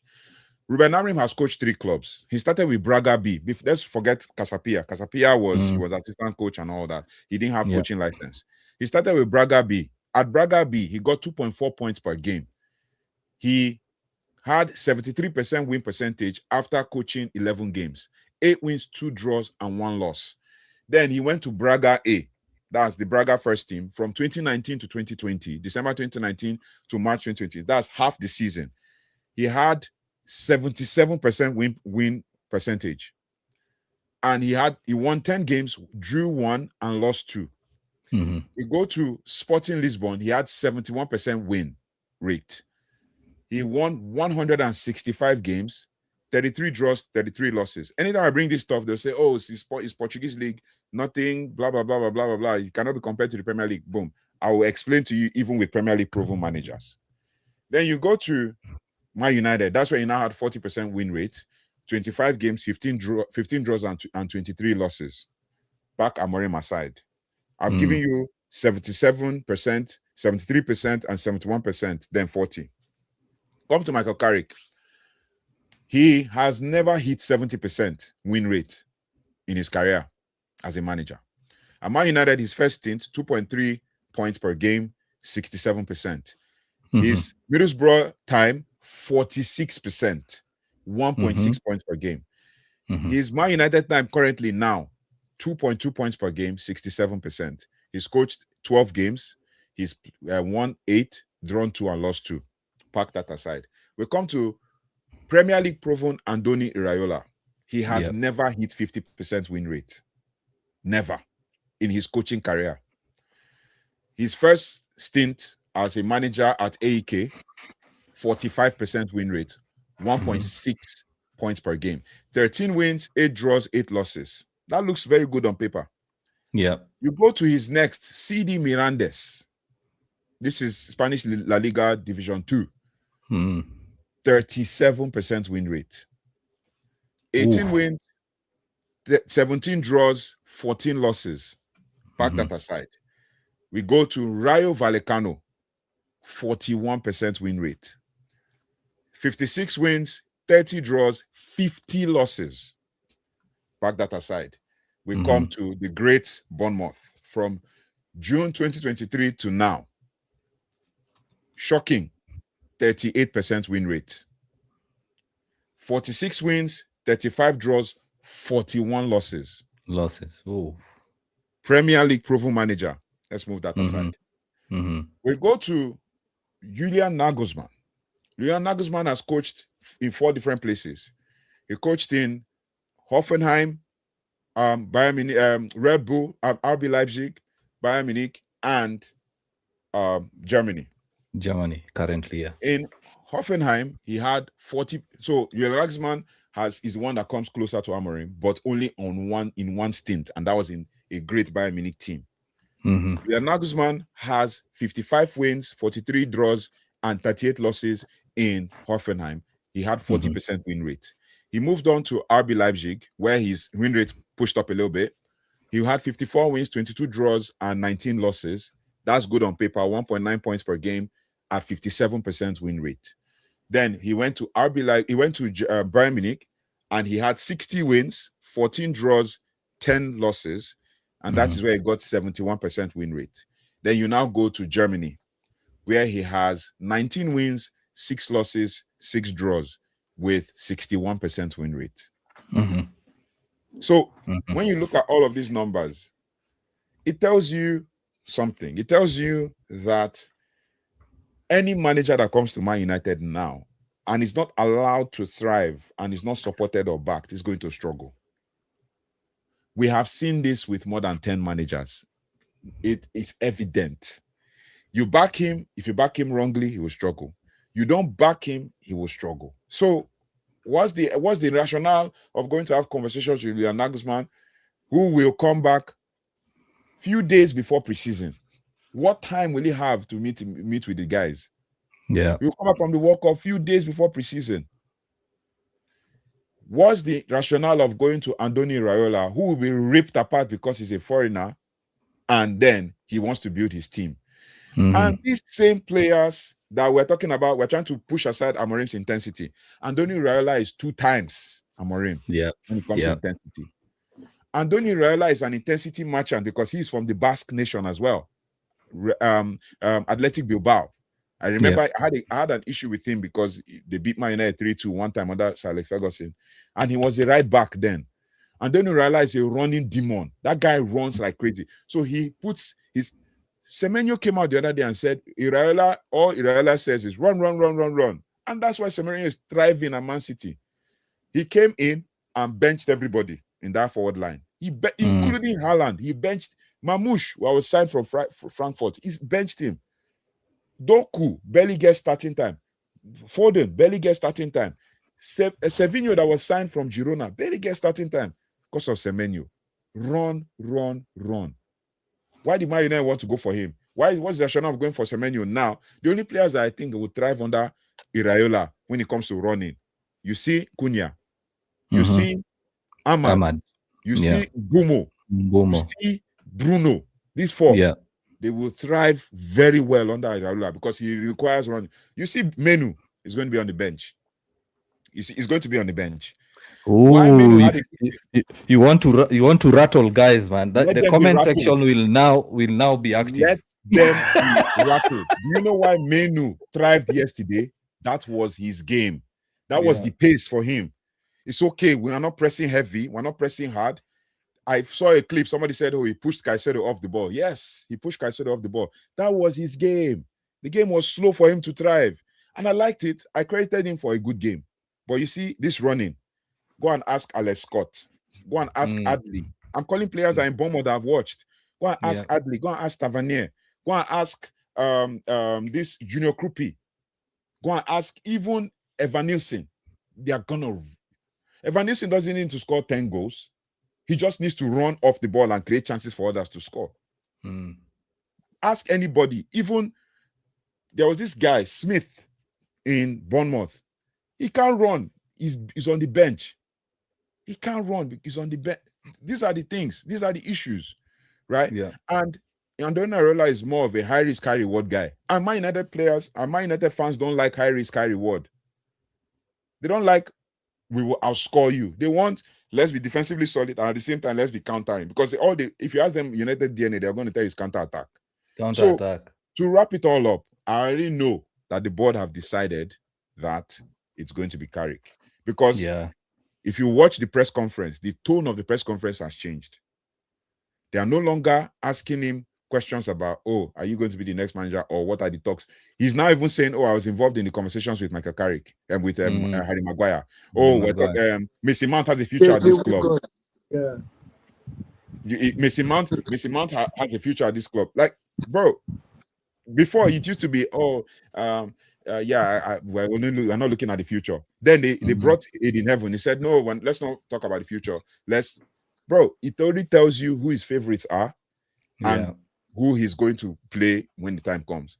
And that's why I was worried. Aiden Heaven is going to be on the bench when the time comes. Because if Licha comes back, Maguire comes back, Heaven goes on the bench. So they're going to give Michael Carrick. And if they give Michael Carrick, I'll back him. But will the board back him? That's the most important question. Yeah. I'll leave it there. So TJ for Truth, big up TJ, says they should provide good recruitment players for Carrick. Basically, they should give Carrick good players and he will do well. TikTok has also been very, very active. I ignored it a bit because there are people who needed to go sleep. I'm glad that they have gone to sleep. So we only have serious people on the chat. Sam Wafula says, let Manchester United settle with Carrick and give him the players. Nira, big up. You're saying hello, fellas. Hello to you as well. Sam is also saying that Carrick is good. I prefer Manchester United settle with him. However, the Monk Doll is saying that Nagelsmann will be ideal, but he is not a puppet. Wilcox will go for Andoni or Carrick.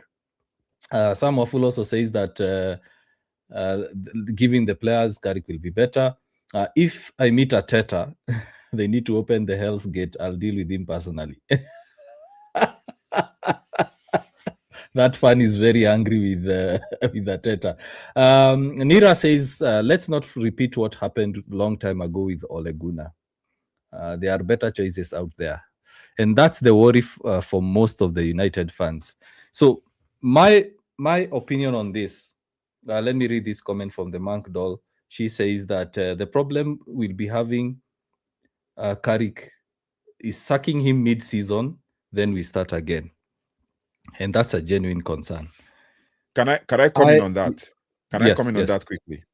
Yeah. When Rooney came out and said something, Mhm. this same thing you talked about now.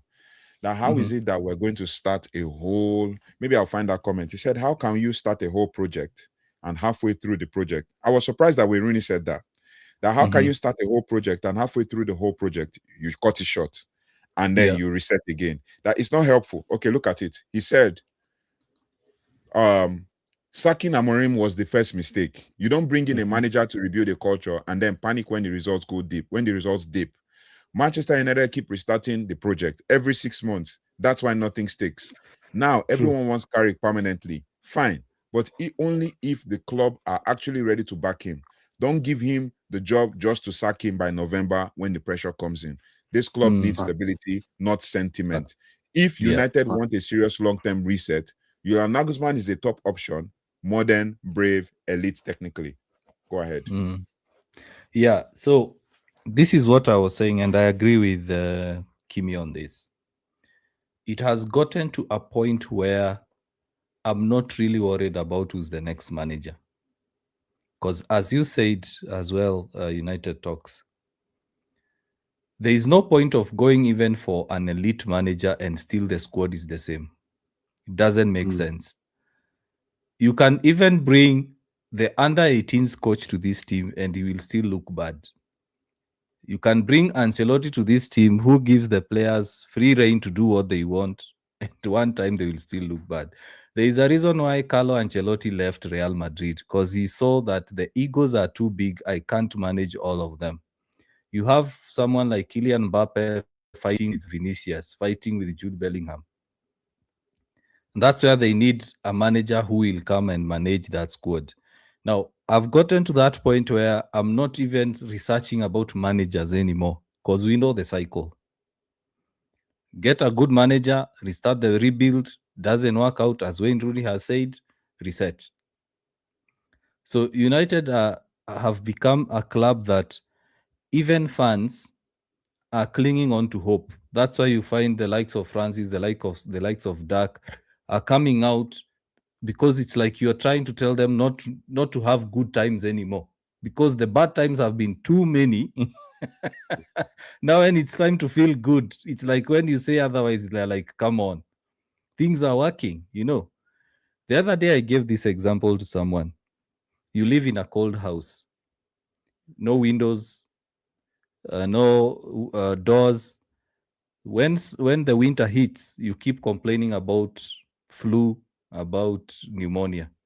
You go to the doctors, you're given meds, you treat the symptoms, you treat the disease, you come back to the same house that has no windows, has no doors, and you say, I hope that this flu will end in the summer, because that's what United are doing. They're not fixing the actual problem. And I like the fact that Kimi said that we know the structure, but we can't see how the structure is working. You can't have a director of football telling a coach what to do. They should be asking the coach, what would you like me to do to help you? Not the other Thank way you. around. Thank you. That's it. Yes. They should be asking the Carrick or Amorim or Ten Hag or whoever, should be asking him, we are seeing that you're struggling. How What can we can help we you do? succeed? Yes. Amorim came out and said he needed midfielders. Everyone was like, no, you don't need midfielders. Play players in their right positions. Now it's happening. Carrick is playing players in the right position, and the same song is still playing on loop. We need midfielders. We need midfielders. So I like what Osam said. Carrick is on the wheel, as Francis has said. But when things start going bad, accept they are going bad. It's not because of Carrick, it's because of how shitty this club is. So anyway, gentlemen, speaking of players, let me start with Fred. Fred keeps popping out. It seems that someone is back. So, Fred, Um, one of the things that we keep saying about players is, oh, we love Rashford, bring him back. Oh, don't sell Mason Mount. Oh, you can't sell Bruno, he's our best players. But how can United rebuild while maintaining players out of sentiment? My question to you. My question to uh, you. I don't think we can rebuild if we still keep to sentiment. Like was it also I also mentioned too? Well, I think it was you. We were on Awesome Live, and I said for us to go into the new season, if we are going to compete, we need at least 7 to 9 players. And I mentioned we needed at least 4 midfielders for the next season if we want to have a chance. Not that we are going to compete, a chance to even compete. But then again, we know our club, our beautiful club that has no structure and has no intention to actually support the manager. Are we going to do that? And I'm just even concerned about the midfield position. I've not spoken about the centre back position, the right back position, the left back position. Kunha is not a natural left winger, so we need a left winger. Ahmad and Mbeumo are in between shifts. And the most important point, the most important position, we need an experienced striker. We can't depend on Shesko from the beginning of the season to the end of the season, and then maybe have Zexi to assist him and come and play as what did he say was his position as a number 10. I mean, what did he say was 9.5. We don't need a 9.5. 9.5 striker. We need a number 9 that is experienced and knows what he's doing. So we can't do that. And when I was mentioning that thing, I said we've played with Bruno for the past 3 to 4 seasons, back to back. Nobody has competed with Bruno in that his position. At which club have you seen that happening? Any reasonable club that knows what they want. He does not have any opposition. He does not have a backup. If Bruno is out of form, he will play. If Bruno is having a slight knock, we'll find a way to make him play. If Bruno is complaining and even demoralizing the other players on the pitch, we would make Bruno play. And that's why we'll come out and say, when Bruno is having a good game, Manchester United can play. But when Bruno is having a bad game, we cannot play. So we can't keep on doing that. And there was something that United Quaground said. I think was it you or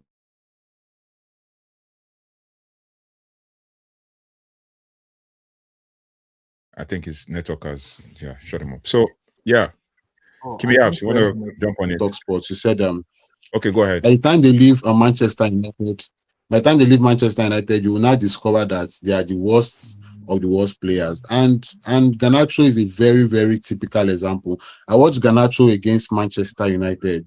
Dude, you have a point to prove to we Manchester United fans, the people that you feel offended you. You have a point to prove to us and make us feel ashamed of ourselves.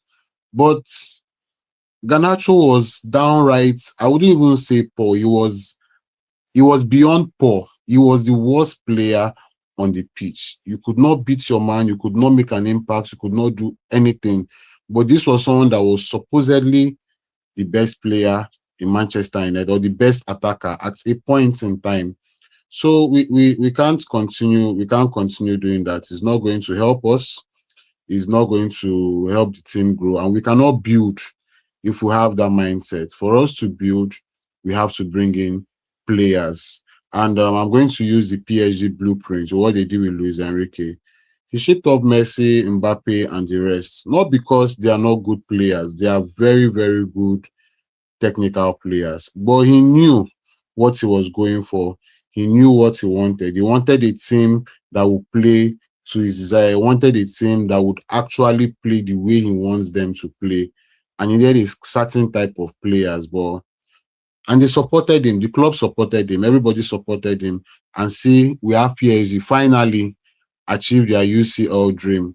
Can Manchester United do that? And let's not live with sentiments. Can we say, okay, Bruno, we are going to buy someone to back you up, and you are not going to play all the games next seasons. You are not going to play all the time. Maybe in the group stage, you play one of the smaller teams you are playing. in EPL games, you play the bigger teams, and then the backup will play the smaller teams. If he's not performing, you come in the second half and change the game. Can we actually have the mind to do that? Or not when Bruno is not playing? The fans will first start their riots. Jason Wilcox will come and say, I'm a coach. Why didn't you start Bruno? Ineos will come and say, why is Bruno not playing? Why is Rashford not playing? I mean, we still have the issue of Rashford. I don't think we can sell him anytime soon. I don't think any club wants to cough out 30 million because he's now appeared to even look worse than he was at Manchester United with Barcelona. So who is willing to spend 30 million on past glory rather than current form? Nobody is willing to do that. So I don't know how we are going to navigate that, but a right club with the right mindsets would not live on sentiments. Cut off whoever needs to be cut off. Cut them off, live with the consequences, get new players, start the rebuild and do it right. That's it. So now we only have like 20 minutes remaining. So guys, 5 minutes each. So let's go to, let me skip Kimi for now. Let me go with Awesome and then Kimi and then United Talks. Who do you keep? Who do you sell? I think. Well, let me start with this. You see, he who fails to plan is planning to fail. And this man today, did you give a sermon at church? no. A whole lot of people still. We have Socrates in our midst. Socrates Yes. Yes. He's spitting wise words all over. You know, at times when you tend to think about stuff and it's actually dawning on you because we know we need some sort of massive recruitment and everything in the team. And if you look like at great clubs like Liverpool, they identified their problem. January, they did a bit of signings, same thing into Manchester City, and United fans are now confident that Manchester United board will actually bring in like 5 players this summer. Really, we'll be there and we see it through. In a World Cup year, no negotiation, no pre-contract, nothing. A lot of people did not know what is even at stake. But you see that initial gra that is battling everybody. Our eyes will be open very soon. Then talking about who do I sell, who do I keep? To be very honest, I think a good board should have placed Luke Shaw in the transfer market right now, because I feel like this is the last good season this young man will give us. And if you actually feel like we want to sell Luke Shaw this season, we'll still be able to squeeze out like £20 million. I stand to be corrected.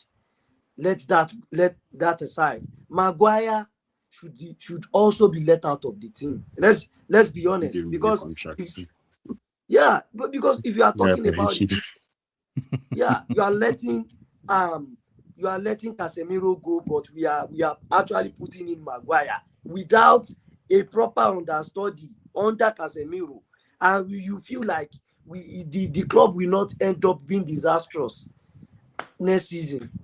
Maguire needs to leave, and they will have been able to sell him maybe a pre-contract in January, because his contract expires this summer, I think. Then when the season ends, he will have actually gone.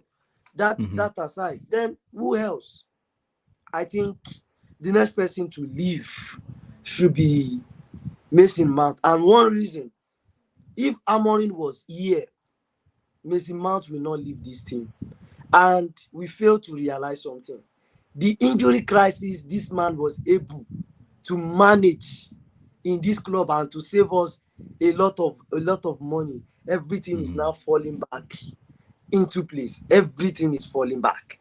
But there's nothing we could do.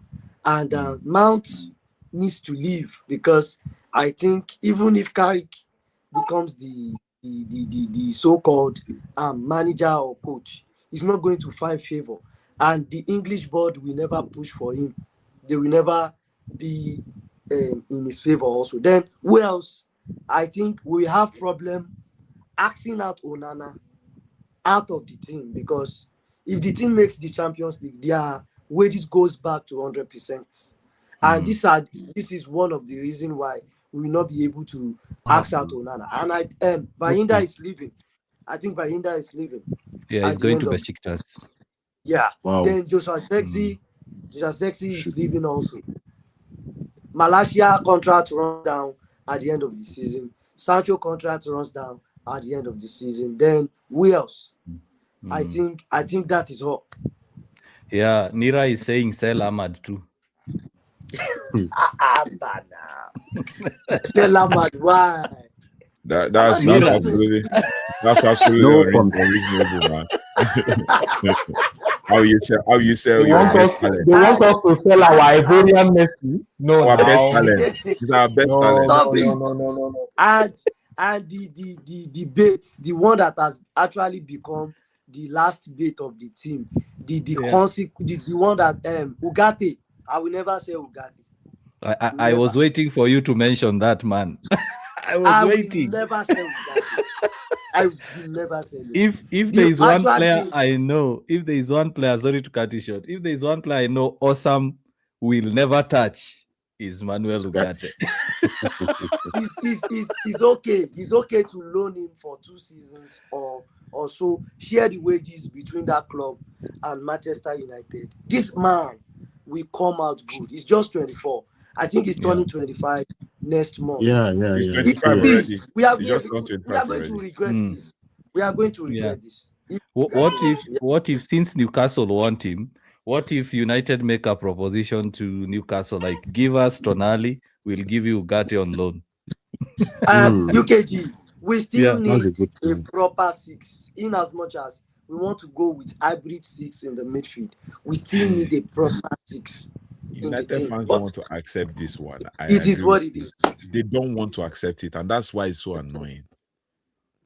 Go ahead. Who's next? It's Kimi. Kimi, go ahead, please.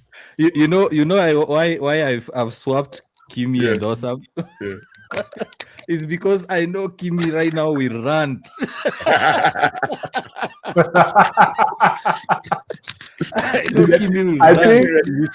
think I'm going to disappoint. I'm going to disappoint UKG on this now.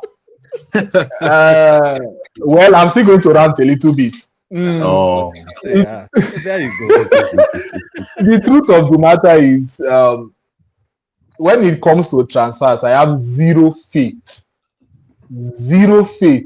in the people above the manager to do anything reasonable.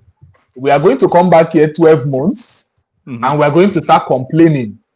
People have stopped talking about how shambolic this ownership of Manchester United has been over the last few weeks. I've been away, so I've been quite quiet. But it's terrible. Kimi has been unlocked. UKG for unlocked. Now you understand why I stopped. It's funny that in April we are being constantly given hints after hint as to how much Manchester United is going to spend in the summer. I think a week ago we got news that Manchester United are the ones that will finance the stadium, their new stadium now. It's no longer going to be from the taxpayer money. I think they were about to get some fund from the City of Manchester. That didn't work out. So now they are telling us that the club is going to fund that stadium by themselves. What does that mean? The money has to come out from somewhere. Yeah. Right? Yeah. So everybody that is putting 1 + 1 together should start reducing there is this meme that says reduce your expectation to 0.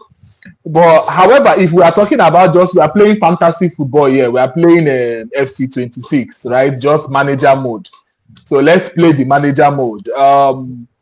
Bayindia will leave, definitely. If Manchester United is a serious club, a solution to the Onana problem will be found swiftly. He is not going to the World Cup. His wages, while high, are not stupidly high. They are not so high that an average team, at least a Conference League or Europa League team, cannot afford. They can comfortably afford Onana. I think the compromise will have to now be his wages, his transfer fee. How much is Manchester United willing to take as a knock to kick that man out of the team. If we let go of Bayendere and Onana, I think a battle between Vitek and Sanelamens next season is going to be very interesting. Centre back is one of the positions that I personally think we are sorted. We don't need another centre back. I don't know why people keep talking about Senesi from Bournemouth. Maybe it's because of the Iraola links. We have. I think it's because he's free. That's why he's free afterwards. Free transfer. Yeah, he's a free transfer. He's been free agent. But contract is free agents are not necessarily free anymore now. If you count the agent fee, the signing on bonus, we might end up spending 30 to 40 million pounds on a free signing if you want to really be technical about it. A free signing can cost you about 40 million pounds if you're not careful. So, and that is coming out from your transfer budget, mind you. So when people hear free transfer, I think they should be more measured because these agents are not smiling with anybody now. Centre back. And that's why United didn't go for Jonathan David because he was asking for a lot of money. Yeah, his agent fleeced Juventus, but let's not even talk about them now. We have Heaven, Euro, Maguire, De Ligt, even though we have now we are talking about our invisible men, De Ligt and Martinez. So they can survive us for a season. Left back, we need a left back. People keep talking about midfield. That left back position is as important as that midfield because we do not have anybody there. Harry Amas, from the little I watched of him at Wednesday, he is limited when it comes to actually defending, right? And he's a little bit too easy. He's easily pushed off the ball. Yeah, and with the injuries he has had this calendar year, I don't think he has had enough time to improve his physique. So we need a left back. Diego Leon is not fit for purpose yet. He's not fit. It would be unfair to start Diego Leon in the Premier League. It would be incredibly unfair. So we need a left back because right now we only have Dogu. Someone can even argue we don't even have Dogu at left back anymore because before Dogu got his injury, he was playing as a winger. Left wing, yeah. So we are desperately in need of a left back. Right back, I think Nus Masraoui and Dalot. Yes, people may not like Dalot, but it's a rebuild. You cannot fix the full team in 1 year or in one transfer window. Dalot and Nus Masraoui, they are far from being our worst. They are far from being the worst right backs in the league. Midfield, this is where everybody has been talking. I'm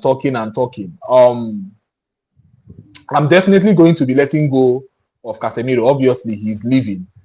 And Ugarte has to go. Ugarte has to go. When I watch Ugarte now, at least I am a Manchester United fan of a certain age. I'm not ancient, but I know I remember watching people like Jemba play for Manchester United. I'm not too young to remember vividly how Jemba stank up Old Trafford. I'm also still not too young to remember Veron stinking up the place. Right? And Jemba, while his career fell off, he was not a bad player per se. I think his confidence was totally short when he left Manchester United. He had 1 or 2 good seasons when he left, but that was the end. Veron, on the other hand, went on to have a very good career outside of Manchester United. United as well as Mikel Silvestre. You remember Mikel Silvestre? Exactly. Yes, Silvestre. Yeah. Silvestre, centre back. Yeah. Ugarte seems like someone that Manchester United has chewed up, and Manchester United is just waiting for the right opportunity to spit him out. It's unfortunate. It does not mean he's not a talented player. He joined at the wrong time, at a time of great unrest in the club, at a time where he needed to be active or else he will be kicked out, at a time where the midfield was desperately in need of a general. And people don't talk about this enough, but Ugarte has had 3 different managers in 2 seasons. Right? And that is not an environment for settlement for a young player that is coming from an environment where he was 4 managers if you count Fletcher. 4 managers if you count Fletcher. Exactly. 4 if you count Fletcher. Ten Hag, Amorim, Fletcher, Carrick. And in all of those managers, they did not even let him play to even get rhythm to even play. That's where my issue with the Ugarte situation is. But continue what you're saying. I'll come to it. Then, and again, he was coming from a system where he was seen as surplus to requirements. We're talking about PSG. These things can have a knock-on effect on a player's confidence. And United is very toxic. It is not a place where you come to build your confidence. So I don't even think a loan will work, because if you loan him out for a year or two, like Osram said, he might start looking towards the end of his contract. And what happens when Ugarte tells Manchester United, don't worry, I'm not going anywhere. I want to run my contract out to the end. What do you do then? You're losing out on £50 million. You bought this guy for money. He's not going to work. Kick him out. 2 years. That was what they told us. If you're not performing in 2 years, you're out of the club. So no matter how much I feel about Ugarte, kick him out. It's time for him to go. We need a proper midfield rebuild. And Manchester United fans may not like this, but if we actually are successful in rebuilding our midfield, every Manchester United fan should be very comfortable not seeing Kobe Menu start for us week in, week out. Anything anybody wants to say in the comment section, I am ready for you. I am ready for anybody that wants to say anything they want to say. But if Manchester United rebuilds their midfield to the capacity that they are supposed to rebuild it, United fans should be comfortable with the idea of Kobe Menu not starting every week for Kobe Manchester Manu United. stepfathers will come for you very soon. And They are that is already serious. They're already typing. They should type. They should type, and then they will tell me. Nigeria is their number one tormentor. When they are done typing, they will come to tell me if we have a midfield of Anderson, Tonali, and Baleba. They should tell me if between Anderson, Tonali, and Baleba, between these three players, who Kobe Menu benches. Right? If we are playing a double pivot, you can only pick two out of these three. Just say Angelo Stiller. Angelo Stiller himself will bench Menu. Let's not go too far. Who is Menu? Around This is not even a. No, let's not get it wrong. Kobe Menu he has potential to be a world-class talent, but right now he's not there yet. Right? We are waiting for him to develop. The same way we are waiting for Toby Collier, the same way we are expecting this Jim Twait to come up. Kobe Menu is a little bit more advanced in his development, but let's not push him too much and put too much pressure on him. As for the left back, we need reinforcements there. We need reinforcement at that left wing. Sorry. Cunha right now is our only option. Nobody should mention Ahmad to me. Don't mention Ahmad. Don't mention Mbumo to me. They are not left wingers. Cunha right now is the only person there. We need somebody there. If you are pushing Dogu to play the left wing, then you are signing two left backs. You are signing a first choice left back, and you're signing a second choice left back. If you're keeping Dogu back, then we need a backup. We can get good left wingers, at least from some smaller leagues, to deputize for Cunha. As for the number 10, I think right now we just have Bruno Fernandes and Mason Mount. Mason Mount has to go. I think I've said it earlier in this live. His injury record is atrocious. You cannot keep holding the hand of a professional footballer throughout the season. Even under Amorim, when people are saying Mason Mount was fit, he was available, check his injury record under Amorim. It was terrible at the beginning of the season. He missed a lot of important games. This guy has to go. We can't rely on him.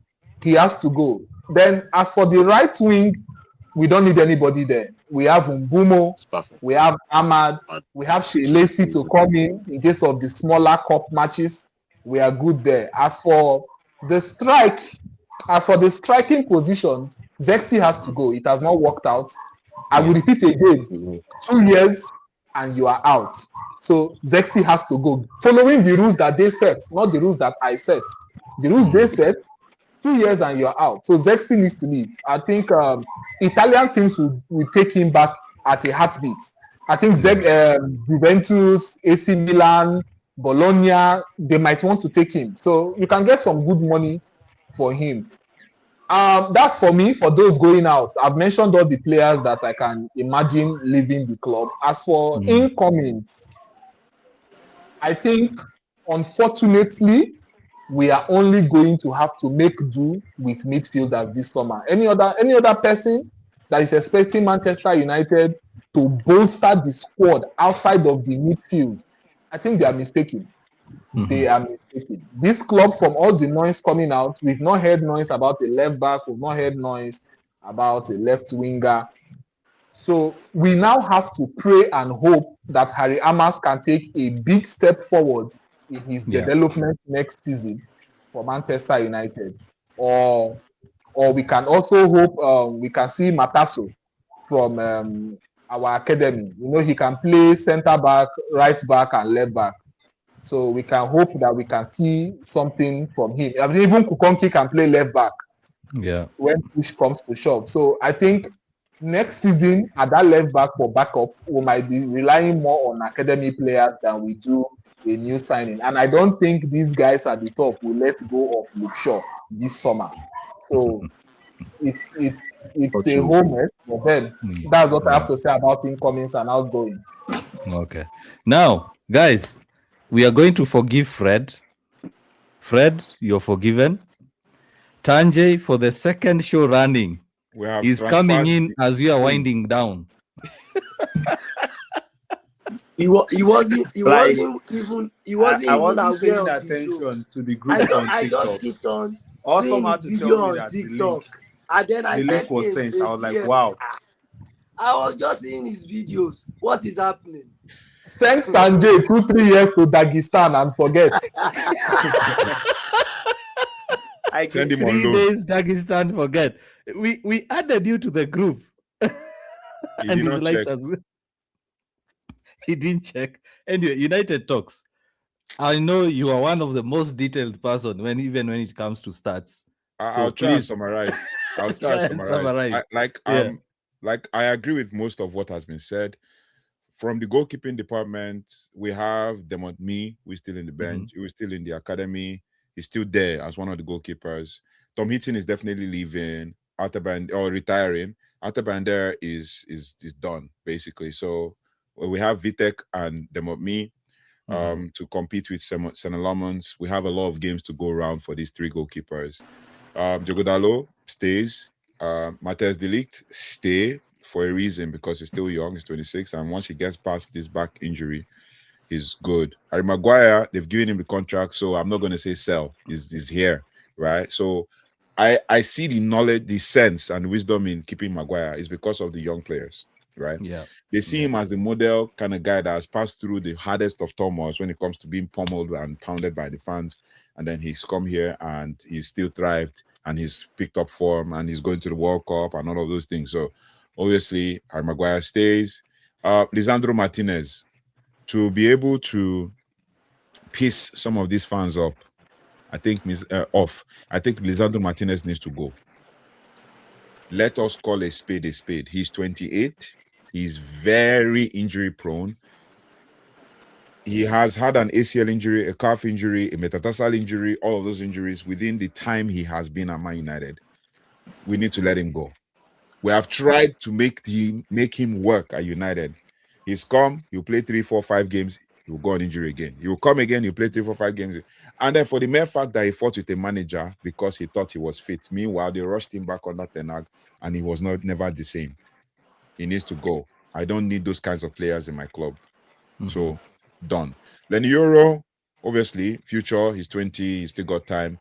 Luke Shaw, I see where Kimi Yaps is coming from when it comes to keeping Luke Shaw, and I can understand the knowledge of, or the idea of keeping Luke Shaw.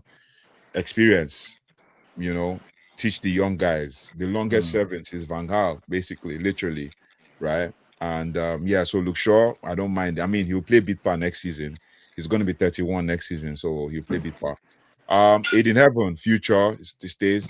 Tyler Fredrickson, I'm unsure of what next for him, because he's 21 and it is expected that he needs to be picking up, but he's not up to speed yet. So Tara Malacia, he's definitely done at the end of the season. He's 26. Nuzai Majraoui going to be 29 next season. Sorted at the right back. That's all good. Ahmad, he stays. For real. He's 23, still got loads of years to play. Yeah. Then Patrick Dogu, obviously 21, no go. He's going nowhere. Casemiro is leaving at the end of the season. Manuel Ugarte stays. And I know why I said that. You let go of Manuel Ugarte, you now need to sign 3 midfielders at the highest. More than 3. You need 4, literally. You let go of Manuel Ugarte, you let go of your only defensive midfielder in the club. Exactly. In as much as we want to say, oh, Sandro Tonali is a central midfielder. Unless we get an Ederson. And even when you get an Ederson, you still need a backup. The reason Ederson is not a DM. No, Ederson. Okay. But I thought he's going to. He has a pre-agreement with which club? I said it. I said it's the last debate. Atletico Madrid. Atletico Madrid. But yes, it's an agreement. It's not a deal. Yeah.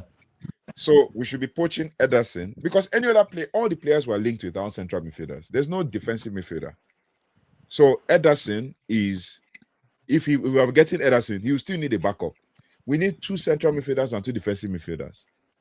So he will still need a backup, and that's Ugarte. And the reason Ugarte has not been playing well, under all the 4 managers, he has not had a string of 5 games where he has played to get rhythm. So that aside, Ugarte no go. Menu 21, he stays. I'm not going to say anything further about that. Mason Mount, unfortunately, he turns 28 next. Fortunately, he turns 28. Unfortunately, he's aging and he's injury prone. So most likely have to let him go. I think he's reached his 2-year mark, right? Kimi Apps, do you remember? I think he's reached his 2-year mark or 3-year mark already. So and 2 years under Ineos. So I think he's most likely gonna have to be let go. Bruno stays. I don't care what anybody says. Bruno stays. Matheus Cunha, well, he stays. Obviously, this is his first year and he's done well in his first year. Brian Bumo, nobody's touching him. Untouchable. Shelesi is upcoming. He's 19. He's still got time. Joshua Zirkzee, in as much as I want him to stay, I think many fans want him to go. I want him to stay, and I know why. Just like Ugarte, he still hasn't got 5 games where he's played consistently. He has not played 5 games back-to-back to say, I mean, I felt like Mbumo was having a crap game yesterday. Should have just brought on Zirkzee. Sub of Sheshko, bring on Zirkzee, sub of Mbumo, bring on Ahmad. Why force Mbumo to play center forward and then get him injured again? Zirkzee could have come on for 20 minutes. Well, I like Zirkzee. I think I like Zirkzee a lot. Then Benyam Sheshko, like I said, like Kimi App says, we need an experienced striker to kind of back him up. So in all I have said, we need 1 center back, 1 left back, 3 midfielders. How many have I counted? That's 5, right? Yeah. And then 1 left winger, because Dogu is definitely not going to be a left winger. He's not going to be a left back. He's going to be a left winger. Then one striker. So minimum 6. Minimum 6 players. I know. I think who said 9? Somebody mentioned 9 out there. Awesome. Or Fred. Sorry. Oh, Fred. Okay, Fred. so we need at least 9 players. But if we get 6, bro, like Champions League, man, bro. Did you see Bayern Munich? Well, currently PSG are losing, but did you see Bayern Munich and PSG the way they played? Yeah, actually, you remember the Real Madrid versus Bayern game? I was even asking, can United match that intensity? Can we get to that? It was a video I saw, but let's keep with the 6 because we'll still have academy players to back up. And then to speak of Toby Collier, he had a game 2 games ago where he was man of the match. He got the man of the match award in the championship, and he's in 3rd position with Hull City. So there's most likely going to be a playoff for them, and they will most likely most likely going to come to the Premier League. 3rd position or 4th position with Hull City. So yeah, that's my take. Now, Tanjay, you keep freezing. Are you okay? Yeah, I'm fine now. The struggle is real. Good evening, everybody. He has been tormenting TikTok. Fred, I greet you. My doctor, it's been a while. I've seen you online. Also, I greet everybody in the house. Yeah. You people have done a lot of great job. I've been listening. Even I wasn't aware, like I was saying before my network went off the other time, until Autumn told me, like, oh, there's a group. Oh, I just had to click on the link and come right here straight away. But a lot has been said, and I actually wanted to put this a debate up. I don't know if we will address that to talk about before I talk about the players that are going that should stay and the one we should buy. I just want to ask a genuine question because this guy is our academic graduate and is doing well for Burnley, Annabelle, and is playing in a system of 3-4-3 formation as a pivot. Yeah, and you can the Algeria, and you see the way he plays, the way he carries the ball. Like I've said, because until somebody give me stat or prove me otherwise that Kobe Mino is a pivot, you get. I've always had that come from this school of thought that he's not a pivot. So far, he's a beautiful player. I feel he has more to offer offensively than playing me as a pivot in a system where we play 2-10, like we saw Ten Hag did, and the game of Man City that Carrick also did by playing 2-10. Although on paper it's not 2-10, but in the field of play, you see the responsibility. So to my question now, who will you pick, Annabelle or Kobe Mino as your pivot, looking at contribution? Because we had this boy at our disposal before we had to let him go. And Hannibal Mejbri. I think I've moved on from Hannibal Mejbri. I'm not even going to pick him at all because I think he also had a problem where he couldn't get a string of games to actually prove that he's worthy of being a Man United player. All he did was every time he came on, is just to foul, get a yellow card, kick somebody, very aggressive. I mean, I appreciate his maturity based on the fact that at his age, at 18, he was already playing in the national team for Tunisia. So yeah, I mean, for me, I think I moved on from him. I wouldn't even want him to be anywhere near Man United, even as a defensive midfielder and all of that.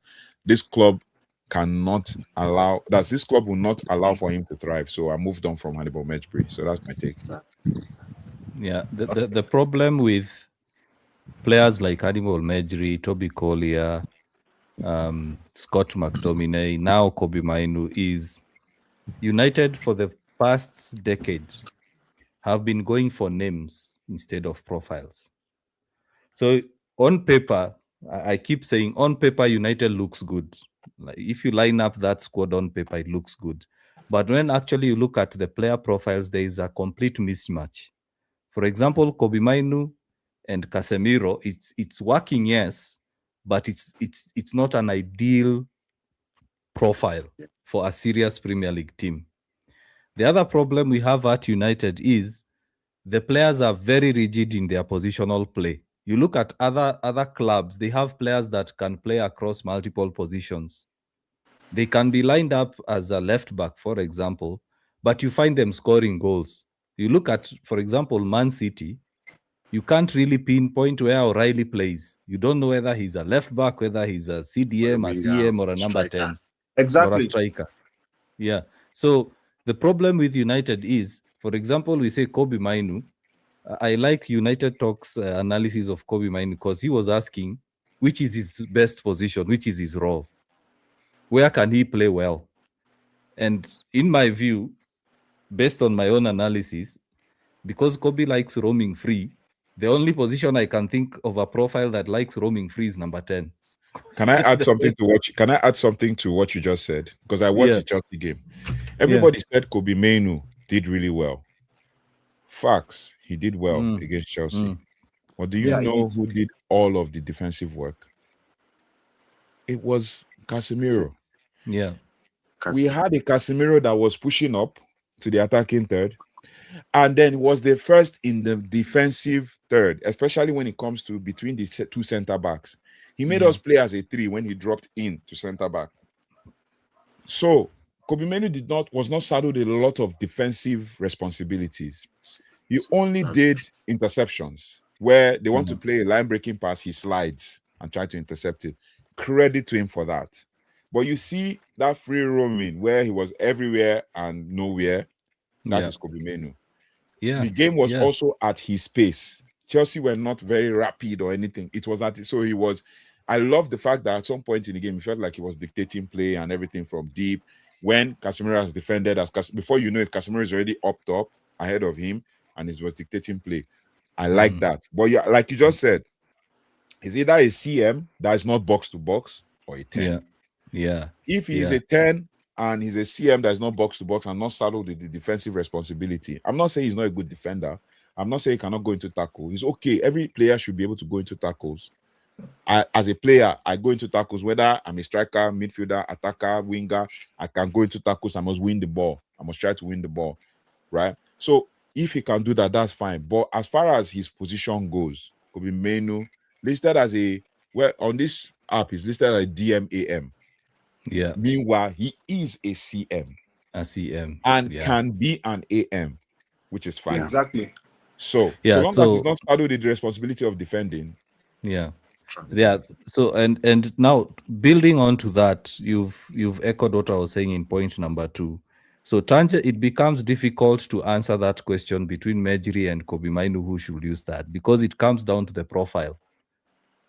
Yeah, do you want the reason why to play I asked both? that question, Yeah. the reason why I asked the question is looking at now. I understand that Annabelle, like United Talk said earlier, he do not really have that time or moment to prove himself to United when he was in Manchester United. But looking at him play for Tunisia, I said earlier, beg my pardon, for Tunisia, and looking at him play, he was like the main man for his country in the last AFCON. And looking at him play for Burnley, anytime he's on the field of play, on the pitch, he dictates more as a pivot. Like looking at that profile, let's just scrap out that he played for United Academy and just let's look at him like, okay, this is a profile that you're looking at for pivot position. You get, so that is why I asked that question, because I feel there's a difference between trying to transition a player from a position he is good at to, okay, because you are lacking in a certain kind of position and you're trying to make it a permanent role.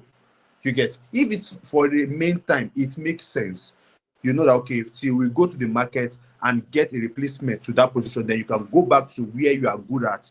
But now, with the look of things, with one formation that Manchester United is looking at moving forward, it's looking like Kobe Maino is going to be a standard pivot for us, which is if you are playing a double pivot in a position you are playing double pivot, there's no how you want to play a double pivot that you will not have a rule of responsibility of defensive contribution. Like United has analyzed in the game of Chelsea, Casemiro was doing more of the Kobe Maino was intercepted. He did so well in my analysis. I gave him credit and his flower for doing so well in that game. But all games cannot be like that. There are games that you need your two pivots to do the defensive contribution for you. And looking at what he can offer, I just don't feel we should United should build around him and permanent him as a pivot. You get, I see he has a lot, and don't forget that he's developing. And in the developmental phase of a player, the position where you put him while he's developing matters a lot, because it's going to tell when he enter his prime. You get, and you might not allow him to give out his full potential as what we know he can offer. You get, but that's just that on that conversation. But so the player that I want to stay in Manchester United, sincerely, just my take. I just feel like United, like I said, I will keep Gatti. Looking at Manchester United's squad currently, is the only destroyer we have in that squad. When at least Awesome is happy. He has 3 votes for Ugarte. Look at Kimi. Kimi is like Kimi is not having it. When Casemiro came to Manchester United, Kimi is checking his glasses. We should use that to judge it if they want to judge Ugate's play. How many games has he played? When Casemiro came to Manchester United, he moved from being that destroyer that we know. He became an hybrid, and which we enjoy him for what he can offer. But looking at your squad now, when you say, okay, you want to look for an outright DM, Ugarte will come out before Casemiro, being an outright DM. You get, Casemiro has turned to more of that hybrid. He push forward, he dictates the tempo of the game some of the times when you see him do that. But Ugarte does not want to put, he does not even want to carry the ball, he just want to destroy, intercept, do the defensive role for you, while the number 8 and the number 10 do their job freely. In the position where you are playing a 4-3-3 successfully, you are playing a number 6, a number 8, and number 10. Ugarte is your man. He will do the very good job. When you see him playing for his country, he does that Sorry to successfully. interrupt, Sanjay. I have just one question. I am sorry. I have just one question. Can you name one top team in Europe's top 5 league? One top class team that plays with a dedicated defensive midfielder? I'm saying this because Ugarte is not really a bad player, but the profile of player that he is not needed anymore in top European Exactly football. my point. So he needs to I was leave. getting there. If we want to be a top club, he needs to So leave. I can answer your question. I can answer your Real question. Madrid. No, don't go far. Come here, come back. We are talking about top team, right? Bayern Munich is a top team. They play with a double pivot of Goretzka and Kimmich. And Kimmich, we all know, is a defensive midfielder. Goretzka is your central midfielder. Double pivot. Kimmich is gifted with the ball at his feet. We all know Ugate's limitations. And I'm asking, the profile of Ugarte, it still boils down to a good defensive midfielder that is left with that job, and then the 2 midfielders are allowed to do whatever they want. It still boils down to Ugarte has not had 5 games that he has played back to back for us to actually judge. United Talks, I think you are not getting my question. No. Give me. You are not getting my question. Let's date it back to last season. This time last season, this young man is one of our best players. We can pull it out. But this season, he has not had 5 games to play for you to judge him. Playing time has been against him. I still have the stats. Yes, wait. Don't worry. That's not my question. Playing time is not my question. Okay, I get Kimmy. My question I said Real Madrid. Hold on, let me ask you the question. Let me ask the question again. Okay, let me ask it again. Listen, which top European team in world football plays with just one dedicated defensive midfielder? Yeah, that is the in question. a country, and the others are allowed to do whatever they want in the manner in which Tanjay now is describing Ugarte as someone that just wins the ball and gives it to more talented players. I can name five. So to buttress what Kimi is saying, so we can understand the question. So because I made mention in my explanation talking about Ugarte profile to a 4-3-3 formation where you have an outright number 6 and a number 8 and number 10 you get. So that's why Kimi brought out that question. I think that should explain the question more for us. That the system Ugarte shines in does not work for a top team anymore. That's what I'm saying. Who plays for them, please? Who plays there for them, please? Tchouaméni. Tchouaméni is not Ugate's profile now. Come on. No. I'm not talking about Ugate's. You talked about Tchouaméni is comfortable with the ball at his feet. That's what I'm saying. You talked about dedicated defensive midfielder. Let me tell you. You know Marcelo Bielsa, right? You know Marcelo Bielsa. Is he a top coach or not? No. Till now, is he a top coach or not? Marcelo Bielsa. They say, is he a top coach? No, no. He's a top coach. He's a top coach. I would give him that, but it's still. Do you know that Marcelo Bielsa still plays Ugarte as his starting defensive midfielder for Uruguay? Whether Ugarte does he have another option? Who is better than Ugarte there? He has loads of options. Who is better than Ugarte there? Torreira. Valverde. Valverde can play defensive midfield. He's not that player. He's not that guy now. Valverde is not the guy that does that job. I'm talking about profile now. That's what I'm saying, bro. You mentioned that you were talking about top European teams that play defensive midfield. Immediately I mentioned one. You say he's not good with the ball on his feet. But you asked a question specific to roles. Okay. United Talks. Listen to what I said, right? Tanjay was describing a profile. Right? He was describing a profile and a system in which he feels Ugarte is supposed to work fine. And my question now is, what's the system? Tanjay, please repeat yourself. What's the system that Ugarte should work better? I'm explaining a profile in which Ugarte would thrive. That's what I'm saying. Explain it so you understand what I'm saying. No. You don't need to explain further. Just tell me the system.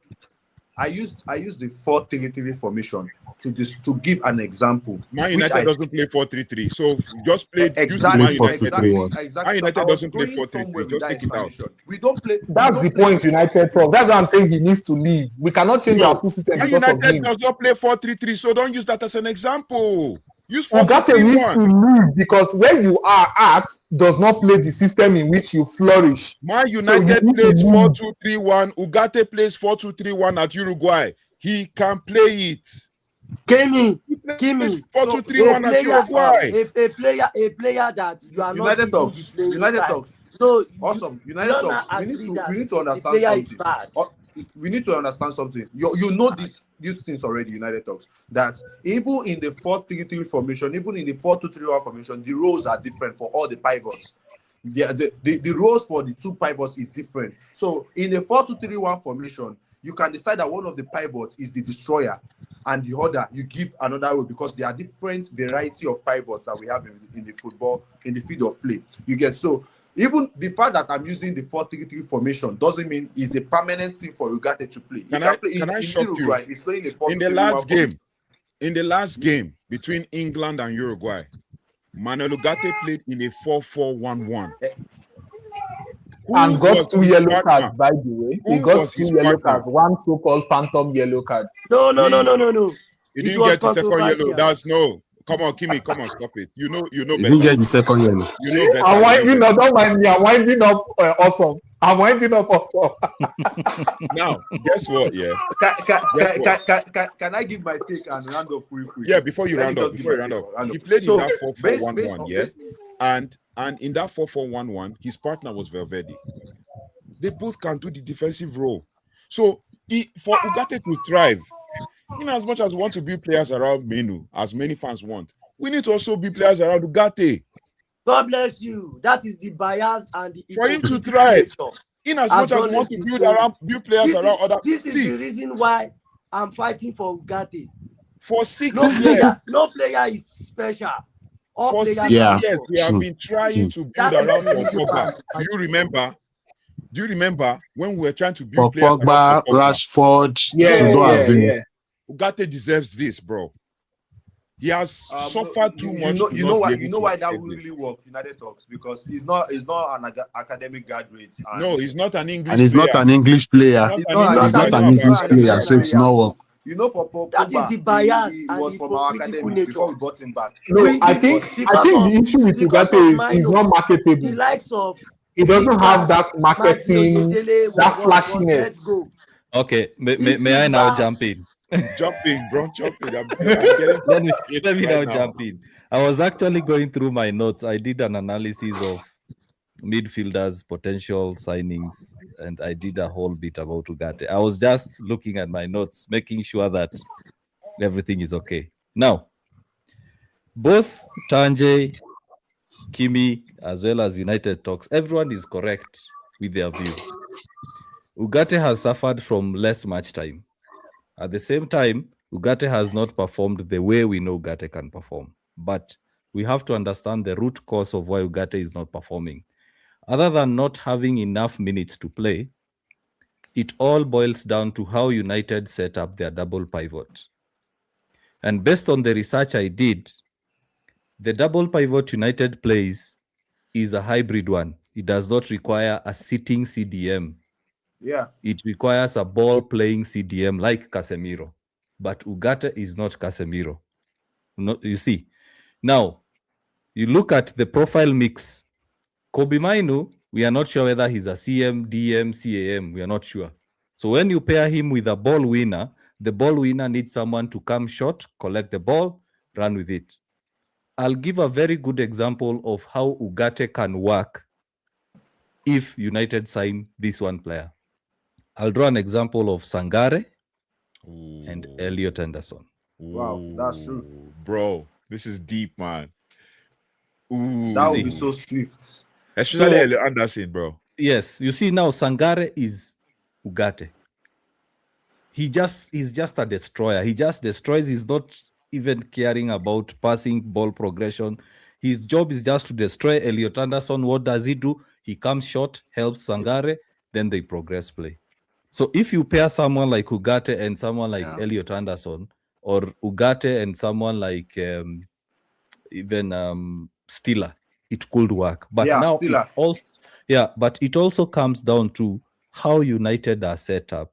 United have never been set up to have a sitting CDM. We can go all the way back to Carrick and Scholes in that midfield. Carrick was a CDM, but he was not playing as a CDM. There were times Carrick was carrying the ball and he was even scoring. So as much as we discuss about Ugarte, as much as we discuss whether European teams need an established CDM, the difference between Ugarte and United and other teams, that's why Enrique let him go, is Ugarte needs to play around other players. And that's why I've said all of us are true. For example, if you take Ugarte and place him in that Newcastle team, he will flourish. Because the other two, you will do well. They'll do the work. Yeah, because the other two will also do the job. So they offload a lot of defensive responsibilities from him. The reason as to why it is working in Uruguay is because Valverde is a good ball carrier and he also likes coming short to receive the ball and then progress play. So the issue with Ugarte, unfortunately, is we don't understand the sort of profiles United play in that midfield, and that's why it's not working out. United don't want a sitter. A CDM that sits on top of the defense, United don't want that based on how they play. It's historical, it's cultural. So as much as we want to keep Ugarte or sell him, even if United go for the next big thing in terms of a CDM, they will still struggle because you can't have a CDM sitting at the same time you want him to progress play. So at the end of the day, all of us are correct. But looking at my notes, and I said, I did research. Ugarte is among the top 2% of ball winners. Yeah, And he showed it. He showed it against Leeds as well. Yes, He did. He's among the top 2. He averages. These are my notes. He averages 4.5 tackles per 90 minutes. He's in the 96th percentile. Bro, the guy of ball winners. 4.5 tackles per 90 minutes. In the Premier League, the defensive players that come close to him, listen to this, the players that come close to Ugarte, despite playing fewer minutes, are João Palhinha. Yeah. Oh, that's a big wicked destroyer, man. Yes. And played under a certain manager that we cannot mention, Ruben Amorim. Number 1. So 2 players that come close to him, despite him playing fewer minutes than both of them, is João Palhinha and Moises Caicedo in tackles and interceptions. It's destroyers, funny enough. He's a top, because he's ranked among the top in defensive contributions, approximately 14.5 per 90 minutes. Imagine, just because of misprofiling. We didn't profile him well before we brought him to United, and that is why we are where we are. And this is the question. Misprofiling. Yes, it's more or less the same issue we had with Mark Fred. Exactly. And you need to ask the question: what is our sporting director doing? What is their job? This guy, you want to start another one again, another fight. You don't want us to go home. You don't want us to go home today. No problem. Let me just round up my take because people know the issue I have with JC. Manuel Ugarte has 99%. You all know he's not my guy. Exactly. Exactly. Yes. Look at the stats. 85% touches, 95% defensive contribution. Did you actually know when I respected him? I went back to that Leeds match when we pick up the red card. Yeah. He was actually the one. He did not show. He did not Everywhere. show that we were on red card. Bro, he didn't show that we were on red card. It shows like we were 11-11. Yeah, let me go back to the stats I shared during the live. Listen to this. When I did that, it was like Leeds match. No, it was before the Leeds match. Okay. So Casemiro has 29 appearances when I was doing this. By then, Casemiro had 29 appearances. So it means I did these stats. I think it was match week 31 or something like that. Yeah. So Casemiro 29 appearances, Ugarte 21. When it comes to defensive contributions, Casemiro has 6.75, Ugarte has 9.10. Fewer And games. who has played more games? 70% successful tackles, bro. Yes. I'm telling Guess you. the number of duels he's won. He's won 8.19 duels. And the person who outranks him is Elliot Anderson at 8.24. Elliot Anderson has played 31 Every game. matches. Every game. So based on the stats you have there, if Yeah. Ugarte had played more matches than them, he will still beat them fly, even though he's Yes. still top in the table. Yeah. Yes. So it all comes down to profiling. It's the same issue with Joshua Zirkzee. Joshua Zirkzee Exactly. put him in an inverted 4-3-3, and you will get the best. Yeah. For example, if Joshua Zirkzee was in that Arsenal squad, he would be among the top scorers in Euro. I mean, exactly. That's what he you can needs. see Havertz do it now. Havertz is doing it. So Yes. He will help Arsenal gel a lot. He will help Arsenal I gel a said lot. yesterday in my analysis that Havertz is the best striker for Arteta's system. He just see the way, see the way he was just flowing. He's better for the Arteta system than Gyökeres. It's just, you can look at the game, even when Havertz come off the bench, even when he play as a 10, he knows the position he needs to be, understand the positioning of Arteta's rudiments. And I was also going to talk about, when I mentioned Ugarte, I was going to talk about players that need to go on loan. I feel Shelese needs to go on loan. And I really feel he needs to go on loan. He has a lot to offer. He needs to develop. He has a lot to learn. Because Manchester United pressure is going to tell on. Even though I just don't feel Manchester United environment is a good environment for him to develop. I think he should develop outside, then come back and ask that playing time, because you know that he's an academic guy. I don't want us to forget that when it comes to a game and he performs well, you know the way our fans are more of player FC. They start pressurizing the manager to make sure this boy get playing time that he hasn't earned. Yeah.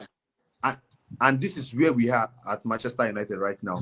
I just feel he needs to go on loan. And like United we're talking about the defensive player we need to buy. I just feel we should buy about 3 defender. If we can buy 3 defender, I think then the Euro needs to go on loan too. That's the minimum. 3 should be the minimum. Not more, not less than 3. Lenny Euro. Yeah. What are you on? he has switched off his lights. In fact, is it Diola? Diola is saying he has it's Nira. His lights are on today. You guys should leave it alone. So Euro. No, please. So, United, hear me Don't out. do that. Hear me out. We have. Hear me out. We have some academic boys that are doing well. You have Eden Evan that is also in the same age bracket with Euro. And in a situation where we buy 3 new centre back, in a situation where we buy 3 new centre back, that centre back position is congested with Delete, Mazarawi, Maguire, if Martinez is going, and adding up with Euro, Eden Evan. You know Eden Evan is not going to, because that boy has a lot to offer, even though he doesn't have a lot of playing time. So you now want to look at. But there's a lot of games to go around for these guys, man. A lot of games to go around. You understand this game. You know that because we've not defined a structure for Manchester United. We just want to go for excursion for Champions League. You can easily predict where we will get a champion. No 8 on Manchester United. You are not supposed to be saying it here. You are supposed to put up it. I'm sorry, my bad. You know, I'm just too blunt. My bad. I'm sorry. It's okay. No, you just put it on TikTok and let's see. They will come. You just said this. Who is the chaperone? If we are going on an excursion, who is the chaperone? Did I say that? Did I really say that? I didn't. Tanji, a question to you. A serious question to you. You say that United are overstocked at centre back, right? No, I said in a situation where we buy 3 more centre back, we'll be overstocked. No, we're not buying 3 more. We need 1. I said we need 1. One more. Okay. So a question to you. A question to you quickly. I don't know whether you have another device or United Talks can Google for you quickly. Yeah, okay. I want you to tell me how many center backs Bayern have, PSG have, Real Madrid have, and Man City. I just want you to do. Just check two teams. I don't know. PSG. I don't know. Okay, for Man City, check how many center backs Man City and PSG have, and also check how many goalkeepers both teams have. Man City has Bayern Munich has 5 primary center backs: Upamecano, Kim Min-jae, Jonathan Tah, Hiroki Ito, who is number 21, and then Tarek Bokman. What about PSG? PSG will have like 5, because I think I remember there is Marquinhos, William Pacho, Ilya Zabani, Lucas. PSG have 5, yeah. Lucas Beraldo, and Presnel Kimpembe, who is going to leave this season, and they will replace him. So Bayern 5, PSG 5, right? Yeah. Or City? Yeah. City. I think City is 4. You have like 6. No, they have 6. City should be having close to 7. 6. They have 7. Yeah, 7. Okay. So how many do you have? John Stones, Netanake, Josko Vadio, Agehi, Abdulkadir, Kusanov, and Max Alain. Okay. How many do United have? Man United will have 5. Maguire, 11 Euro, Delete. Man United have 5 primary. Matthias Delete, Maguire, Lisandro 5. Martinez, Len Euro, and Eden Heaven. So when you let go of Martinez and you let go of Euro, how many do you need to replace? 2. Then we'll add 1 more again. At least. If Man City have 7, we need and already, I wasn't following you. And then if you add Luke Shaw, then it makes it 6, and Nuzai Majraoui. So, yes, but they're both wing backs, right? So yeah, and remember, among those 5, 2 of them currently are injury prone. Okay, one is injury prone, the other one is just having a niggling back injury, right? Yeah. So currently United have 5, but only had 1 young recognized centre back. Just to add to what you said, UKG, actually, Maguire is injury prone. Yes, I'm managing Maguire because he has a niggling. There's this hamstring injury that always comes to him every time. Yes, and it's with age. So, in as much as we want to say we need 3, we actually need 1 extra that will always be a standing guy, whether Euro goes or is. We need a guy without injury record. Yeah. Now, Tanjay, always be there. Now, Tanjay, I'll take you all the way back to Sir Alex Ferguson's days, the United DNA days. There was Evra, Vidic. No, there was Ferdinand, Vidic, Smalling, Brown, Phil Jones, Wes Brown, and John O'Shea. Johnny Evans and Evans. Those were 7. Mikel Sylvester at some point too. Yes. No, I'm not going too far. I'm just in the 2010s. Recent in the 2010s.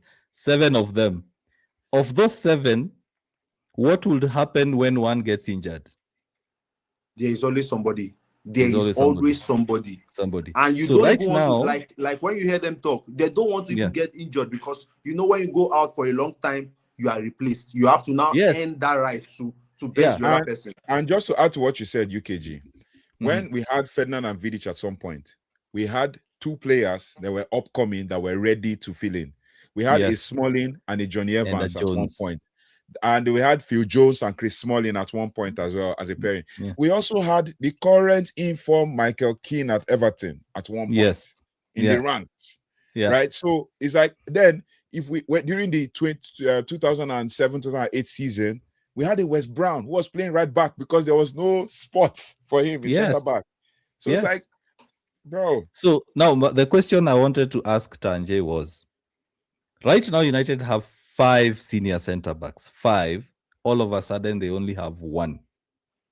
Wow. So when you're planning for next season, are you going to still plan with 3 of them? Because the 3 of them are injury prone. Maguire, De Ligt, Martinez. And you're telling me you want to sell I want to let go of Euro on loan. No. And go the season with those 3. Come on. UKG. You didn't get my context. You didn't get my Okay, context. okay. I said Yeah. in a position where you sign more centre back, and Yep. looking at the academic graduate that you want to bring in there, Mhm. because there's this boy now. What's his Mhm. Danny name? Ama. I've gotten his name. I don't remember. Danny Ama. The boy that is ball playing, that is using left, that Danny plays Ama. like, Danny that has Ama. the stature of Maguire. Danny Yeah. Ama. So you want to bring these boys in, and you also look at the competition. Like, see, like you all know where I'm going with this conversation. Like I've zeroed. I know we are going to the Champions League. You get, but these boys might not get to showcase. You understand? So where they get to showcase is the what if we get to the quarterfinal?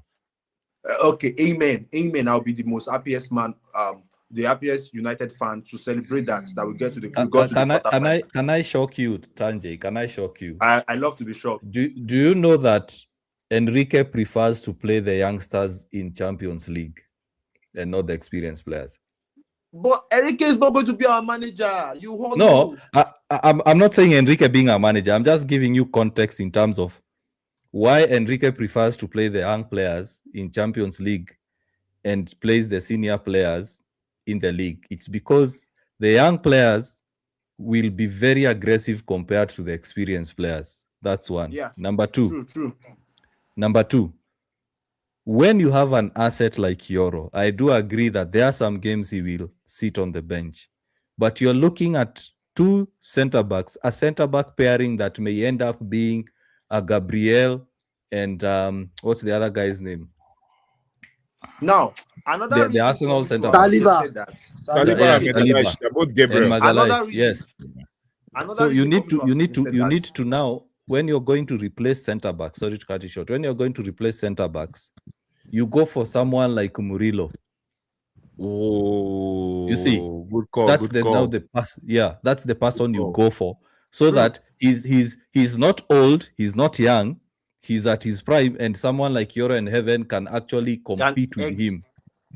See, the reason I was going somewhere with this conversation, another reason for me to have suggested loan for this boy is because I know he's going to be there for long, one. And number two, looking at the environment at United, it's not healthy.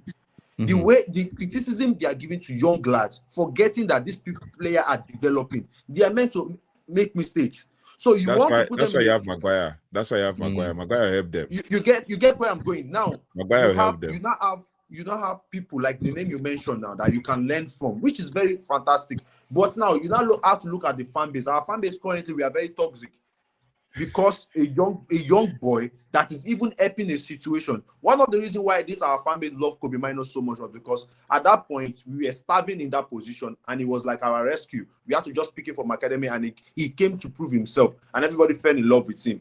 You get, and now we are not forgetting that it was just for a short period of time. He needs to go back to the position where he should come off the bench and develop. Automatically, you are not fighting for a starting jersey for him. Now, cursing out a manager because the manager feel this player needs to develop. You get, so I'm looking at the scenario around these young lads and feel like I know you're going to be there for a long period of time. It's just like a saving grace. But if Manchester United board can look at a lot of these things and do their job very well, Yoro is a fantastic defender. Like he has one of the cleanest tackle I've seen. When a player is with the ball, Yoro is going to sweep it very clean and very sweet, and you be like, wow. And you can even then forget about his age. Like, what kind of experience has he got? Against the game of West Ham that we played, we could have considered 2 goals. Look at those tackle that effortlessly remove, and you can see the distance where the attacker is at the back. It reminds me of when we bought Wan-Bissaka then.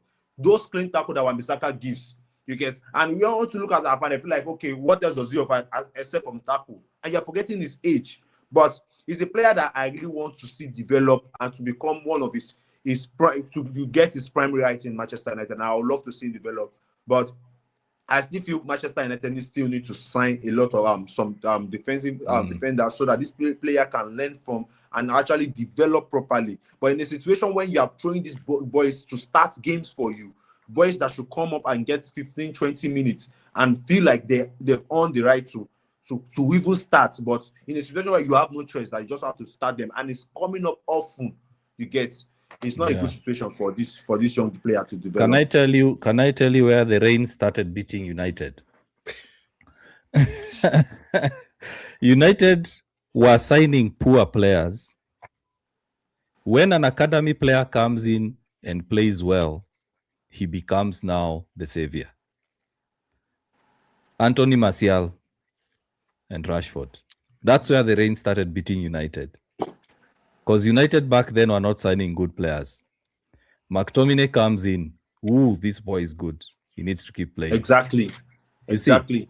So instead of United using that as a temporary measure and now starting to replace these senior players, what did they decide to do? Let's not invest. Let's save money because our academy is producing talent. I did a video the other day and I asked, imagine Rashford and Garnacho. As United fans, we thought Rashford and Garnacho are world-class players. Yeah, I saw They that go video. to other teams. I reshared it. They go to other teams.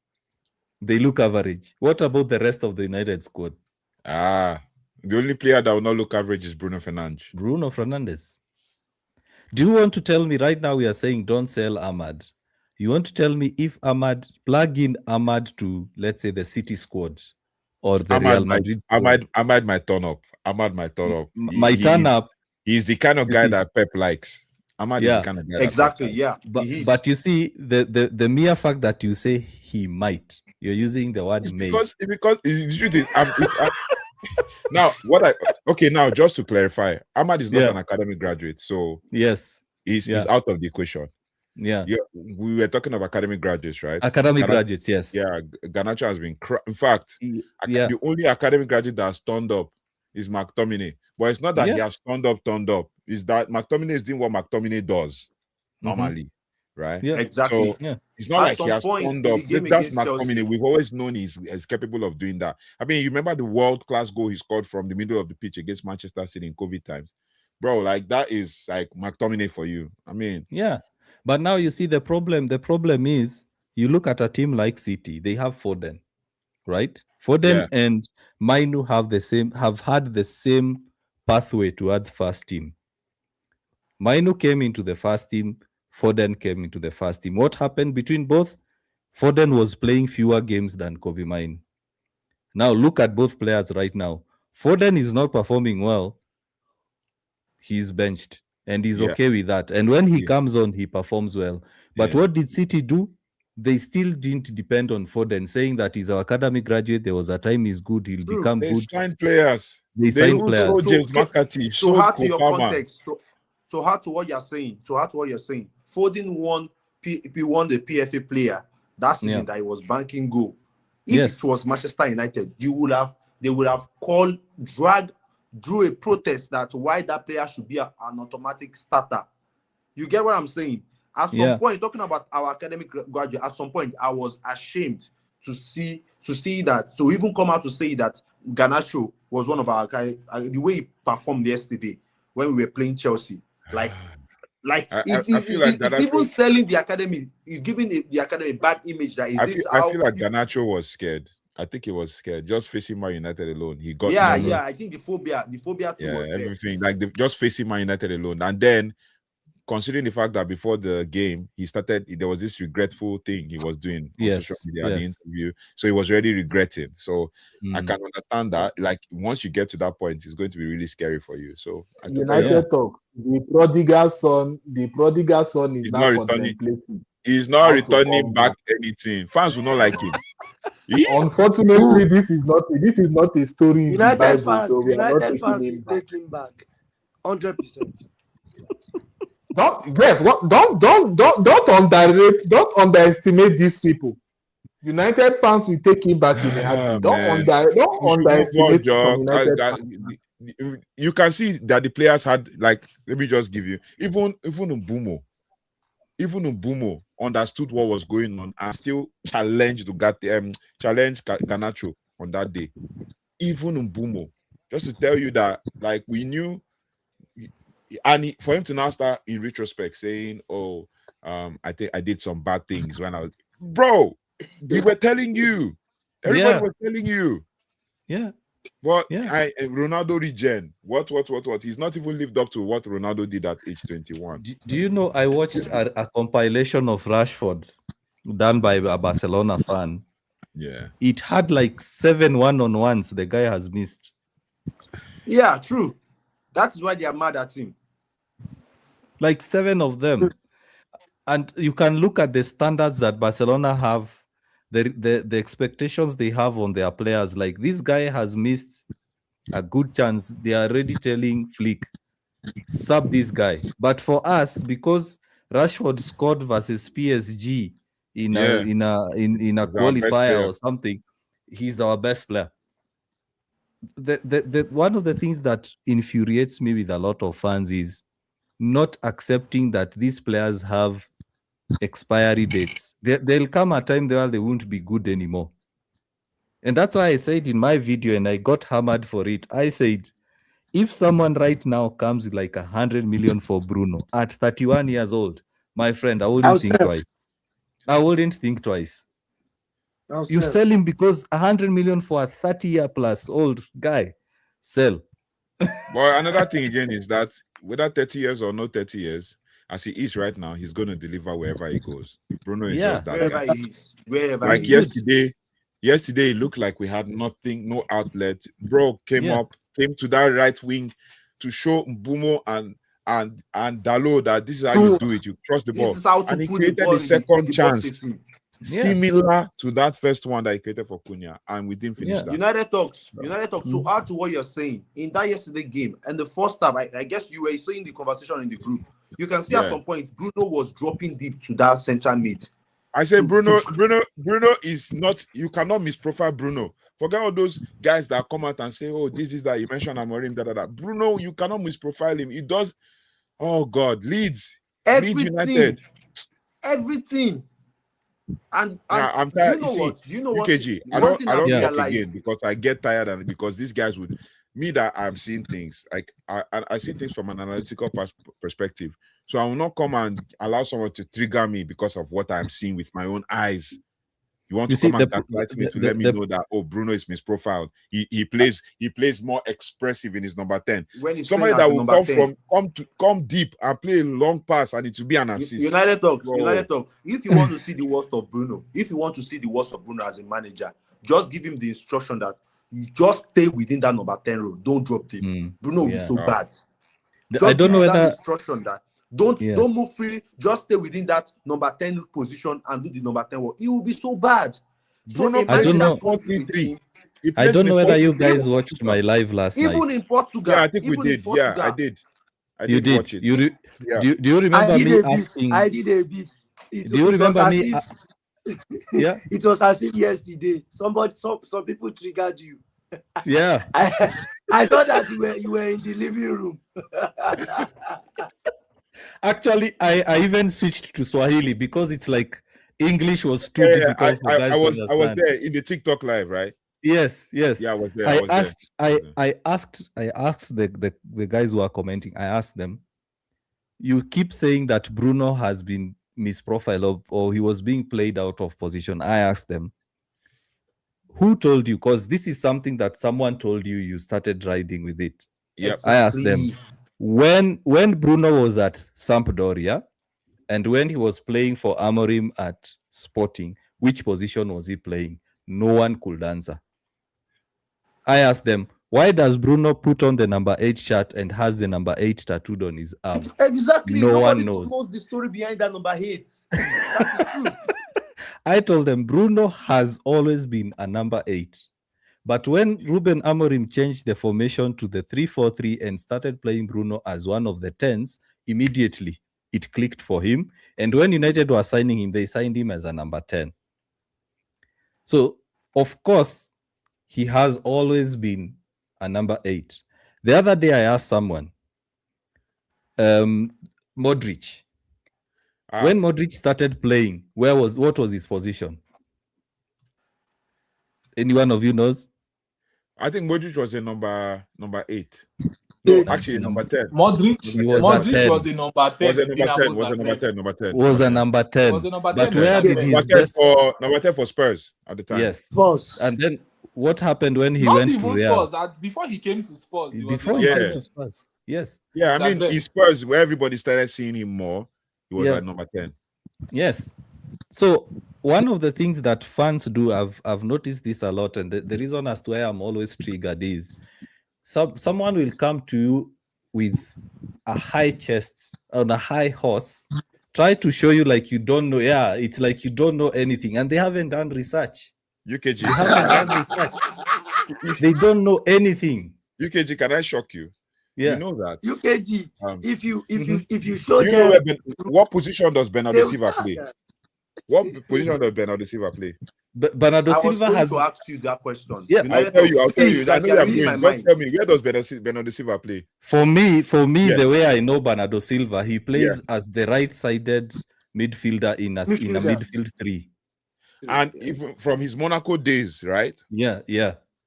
Do you know that Bernardo Silva played as one of the double pivots in Man City against Arsenal today? Yes. Yes. So how to what you're Yes. saying? Yes. So how to what you're Yes. saying? United Yes. talks. Bernardo Silva has What played are you- as what- right like- back for Pep. He has played as a 6 for Pep. He has played as a 8. He has played as a winger. He has played He has as played as a for right Pep. winger, left wing. Ten. What are you telling me? Yeah. Then you not tell me this guy is Bruno plays with. That's why I get so riled up. Bruno plays with Bernardo Silva and João Neves in that midfield, and he still plays. He plays with Exactly. Vitinha. He plays. You look at Portuguese midfield combination: Vitinha, Bruno, João Neves. He still plays. Vitinha, Bruno, Bernardo Silva. He still plays. He's still going to drop deep. Vitinha, we this all know guy- Vitinha for Today, dropping deep. today, did you see Bernardo Silva going to the back to defend? actually start the Bro. play and progress the ball? Someone will not tell me you're misprofiling him. In fact, you see these outlets. Oh, he's more expressive now. United talks. You know what I've noticed? A lot of the time, I don't bother having some kind of conversations with people because some people on social media are parrots, and I will tell you why. They are not parrots because they talk. They are parrots because they hear one talking point that sounds they good build to on it. them, Yeah. and they just repeat it every single play. If you've owned a parrot before and you tell this parrot, Polly wants a cracker, and you go out, we keep shouting, Polly wants a cracker, Polly wants a cracker until you come back. And that is average football discourse right now. So if you're not careful, you will just allow these people rage bait you for absolutely no reason. No, bro. Absolutely no reason. They will turn you to a stupid person with their emotional will blackmail, hear- and they will not make people that are listening to you as if you are the victim, you are the one that actually did that. Now, should I tell you that one is thing actually also? wrong. Guys, let me tell you something now. Do you know this Ruben Amorim hatred, for example, is the most forced and manufactured hatred for a single human being that I have seen in my life watching football. See. There is the comment. You are not a good man. For this thing you just did now, you're not a good man. I see what you did here. I saw the comment. And do you know, Kimi, just as you said, do you know why it is like that? Do you know why it is like that? When they see that something is wrong, because they so want to be right that Ruben Amorim is bad, they will not agree. Yeah. They so want to be right. And trust me, I just had a wild thought today watching Man City play, and I said, what if, consider that Manchester City have 7 defenders, what if you give this Man City to Amorim after Pep leaves? He's still going to cook, man. Yeah. He's still going to cook. Because he has all the... Okay, Bernardo Silva is leaving, but he has all the midfielders he needs. If Bernardo Silva leaves, they're not even going to be worried because you have your Nico. Nico can play with Rodri at the same time in that midfield. Bro, I'm like... You're forgetting a midfielder they got from AC Milan. No. Let's not go too far. We're coming back to the available guy. He's gonna cook. Look at players that played under Amorim before he left. Montem Human. Human ran that Arsenal midfield like it was nothing. Yeah. Montem Human. Bro. Yeah. So Tanje wants to pop out. So I don't know whether he's still there. His final words before, because also, guys, we need to wrap up. But we can go on. Have you telling me the amount he's going to pay for his fine? for coming late. You know, I'm the CEO, so United Talks is the CFO. So the CFO is the one to say which fine We'll meet behind the camera. behind the camera. I am so the chief security officer, but I see myself as a CEO. Yes. In my mind, I am the CEO. I am a CEO at heart. But yes. the security officer as a role. Oh At my heart. days. Actually, are you using Jason Wicker's statement? yes, That's the lie now. You not catch it. at heart. So actually, as the manager, I've been reduced to a coach. So Kimi is the one who's running the show. Oh my So days. anyway, guys, this is what I wanted to say. Many a times I tell fans that even for us as Manchester United content creators, we take time to sit down and do research so that by the time you're coming to you guys to give our opinions, we are coming from an informed angle. Yeah, facts. We are not just blabbering about saying nonsense. So when you see us coming down hard on you because you're saying something that doesn't make sense, we really wonder, do you just watch the game, see the scoreline and log off?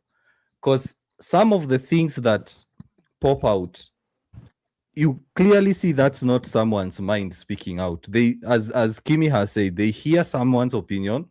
They, because of the emotion they have, like they hear Amorim is the worst manager in United's history.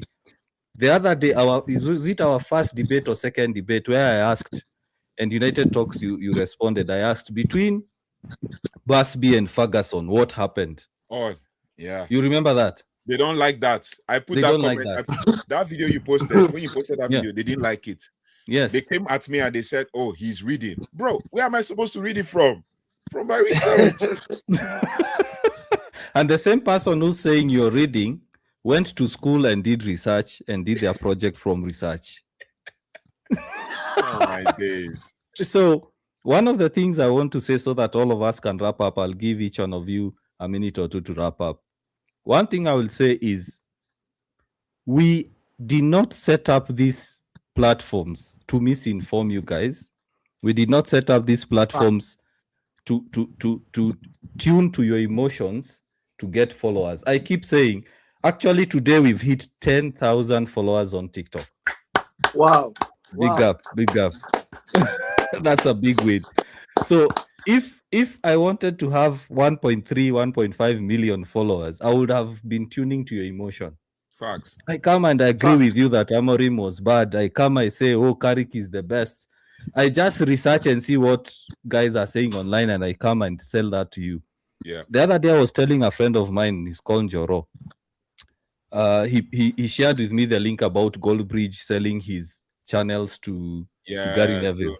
Yeah, I saw the news. So I told him I saw this coming because over the past 6 months, Goldbridge all of a sudden started becoming objective. Yeah. If you guys follow Goldbridge, all of a sudden it started becoming objective. He was no longer tuning to emotions. Yeah. So I saw this acquisition coming. So even us, if Kimi, if United Talks, if Osam, if Tanje, if Casey, we wanted to get millions and millions of likes, millions of followers, I'll just come and tell you, yeah, Carrick is the man.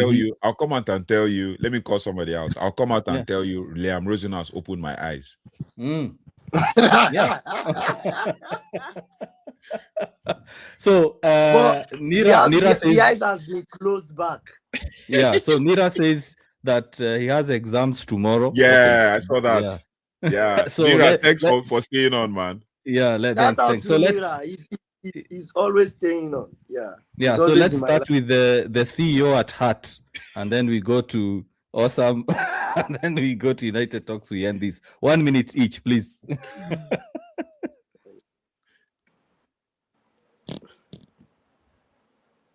You're mute. You're still muted. You're mute. I can unmute you on my end. Oh, he's just left. Then let's go to Awesome before he jumps back in. Yeah.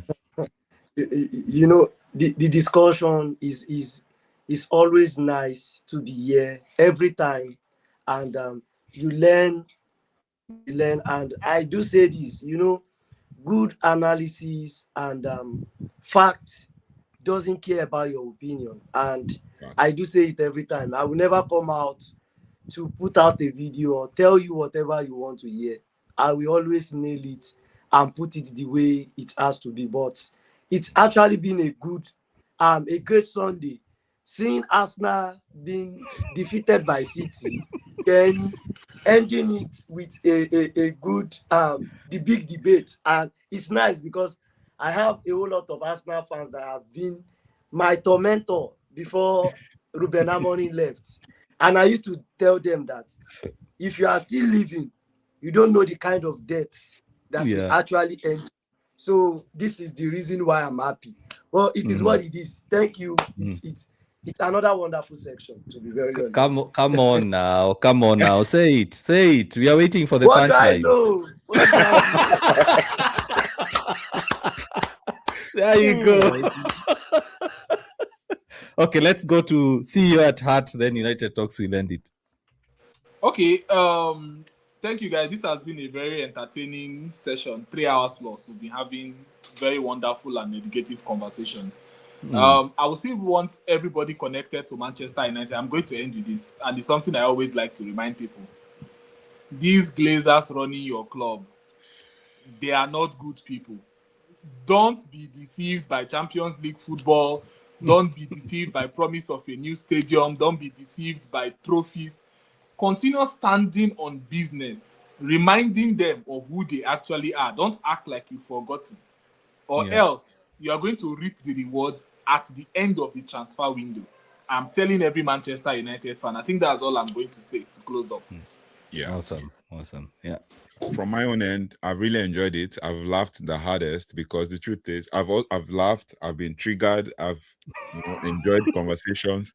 It's just amazing coming here. I mean, I was invited to another show basically, and it was a show of an Arsenal fan, and we're going to cook them and everything. But I was like, no, I already have this one. I've already committed to this one, and all of that. So I've really enjoyed it, and just like Awesome would say, what do I know? We only state we only state the facts and just that, banking on that line Awesome used. You cannot dispute facts. You cannot dispute stats. They are there for all to see. Just as we talked about manager, we're talking about De Zerbi before now on a group, and I went and screenshotted all the win percentage. Since his win percentage, one he used to judge a manager like someone like Ruben Amorim. Let's use win percentage. And trust me, De Zerbi does not have a very good win percentage when it comes to all the clubs he's coached. But at the end of the day, he's a good manager. He's a better manager. This, and that. So, we don't come here to come and give you stuff we don't research. Like even the way I search stuff on Google is totally different from the way you regularly search stuff. So, and it has really helped me analyze better. Sometimes I'll see like a whole dashboard and I'm confused about what to do. I know how to search that dashboard to be able to analyze what I want to analyze. So and I really appreciate the opportunity to come on here and have a very big, debate and agree to disagree as well. For those people who think that we come here to agree with each other. Yeah, these guys fought. I had to step in. These guys fought. I had to step in and tell them I was a parent. Both of you are right. Both of you are right. So anyway, make sure you follow Awesome FC on TikTok. He's on all social media platforms. Kimi Apps, he's been missing, but now I'm sure he's back. United Talks as usual.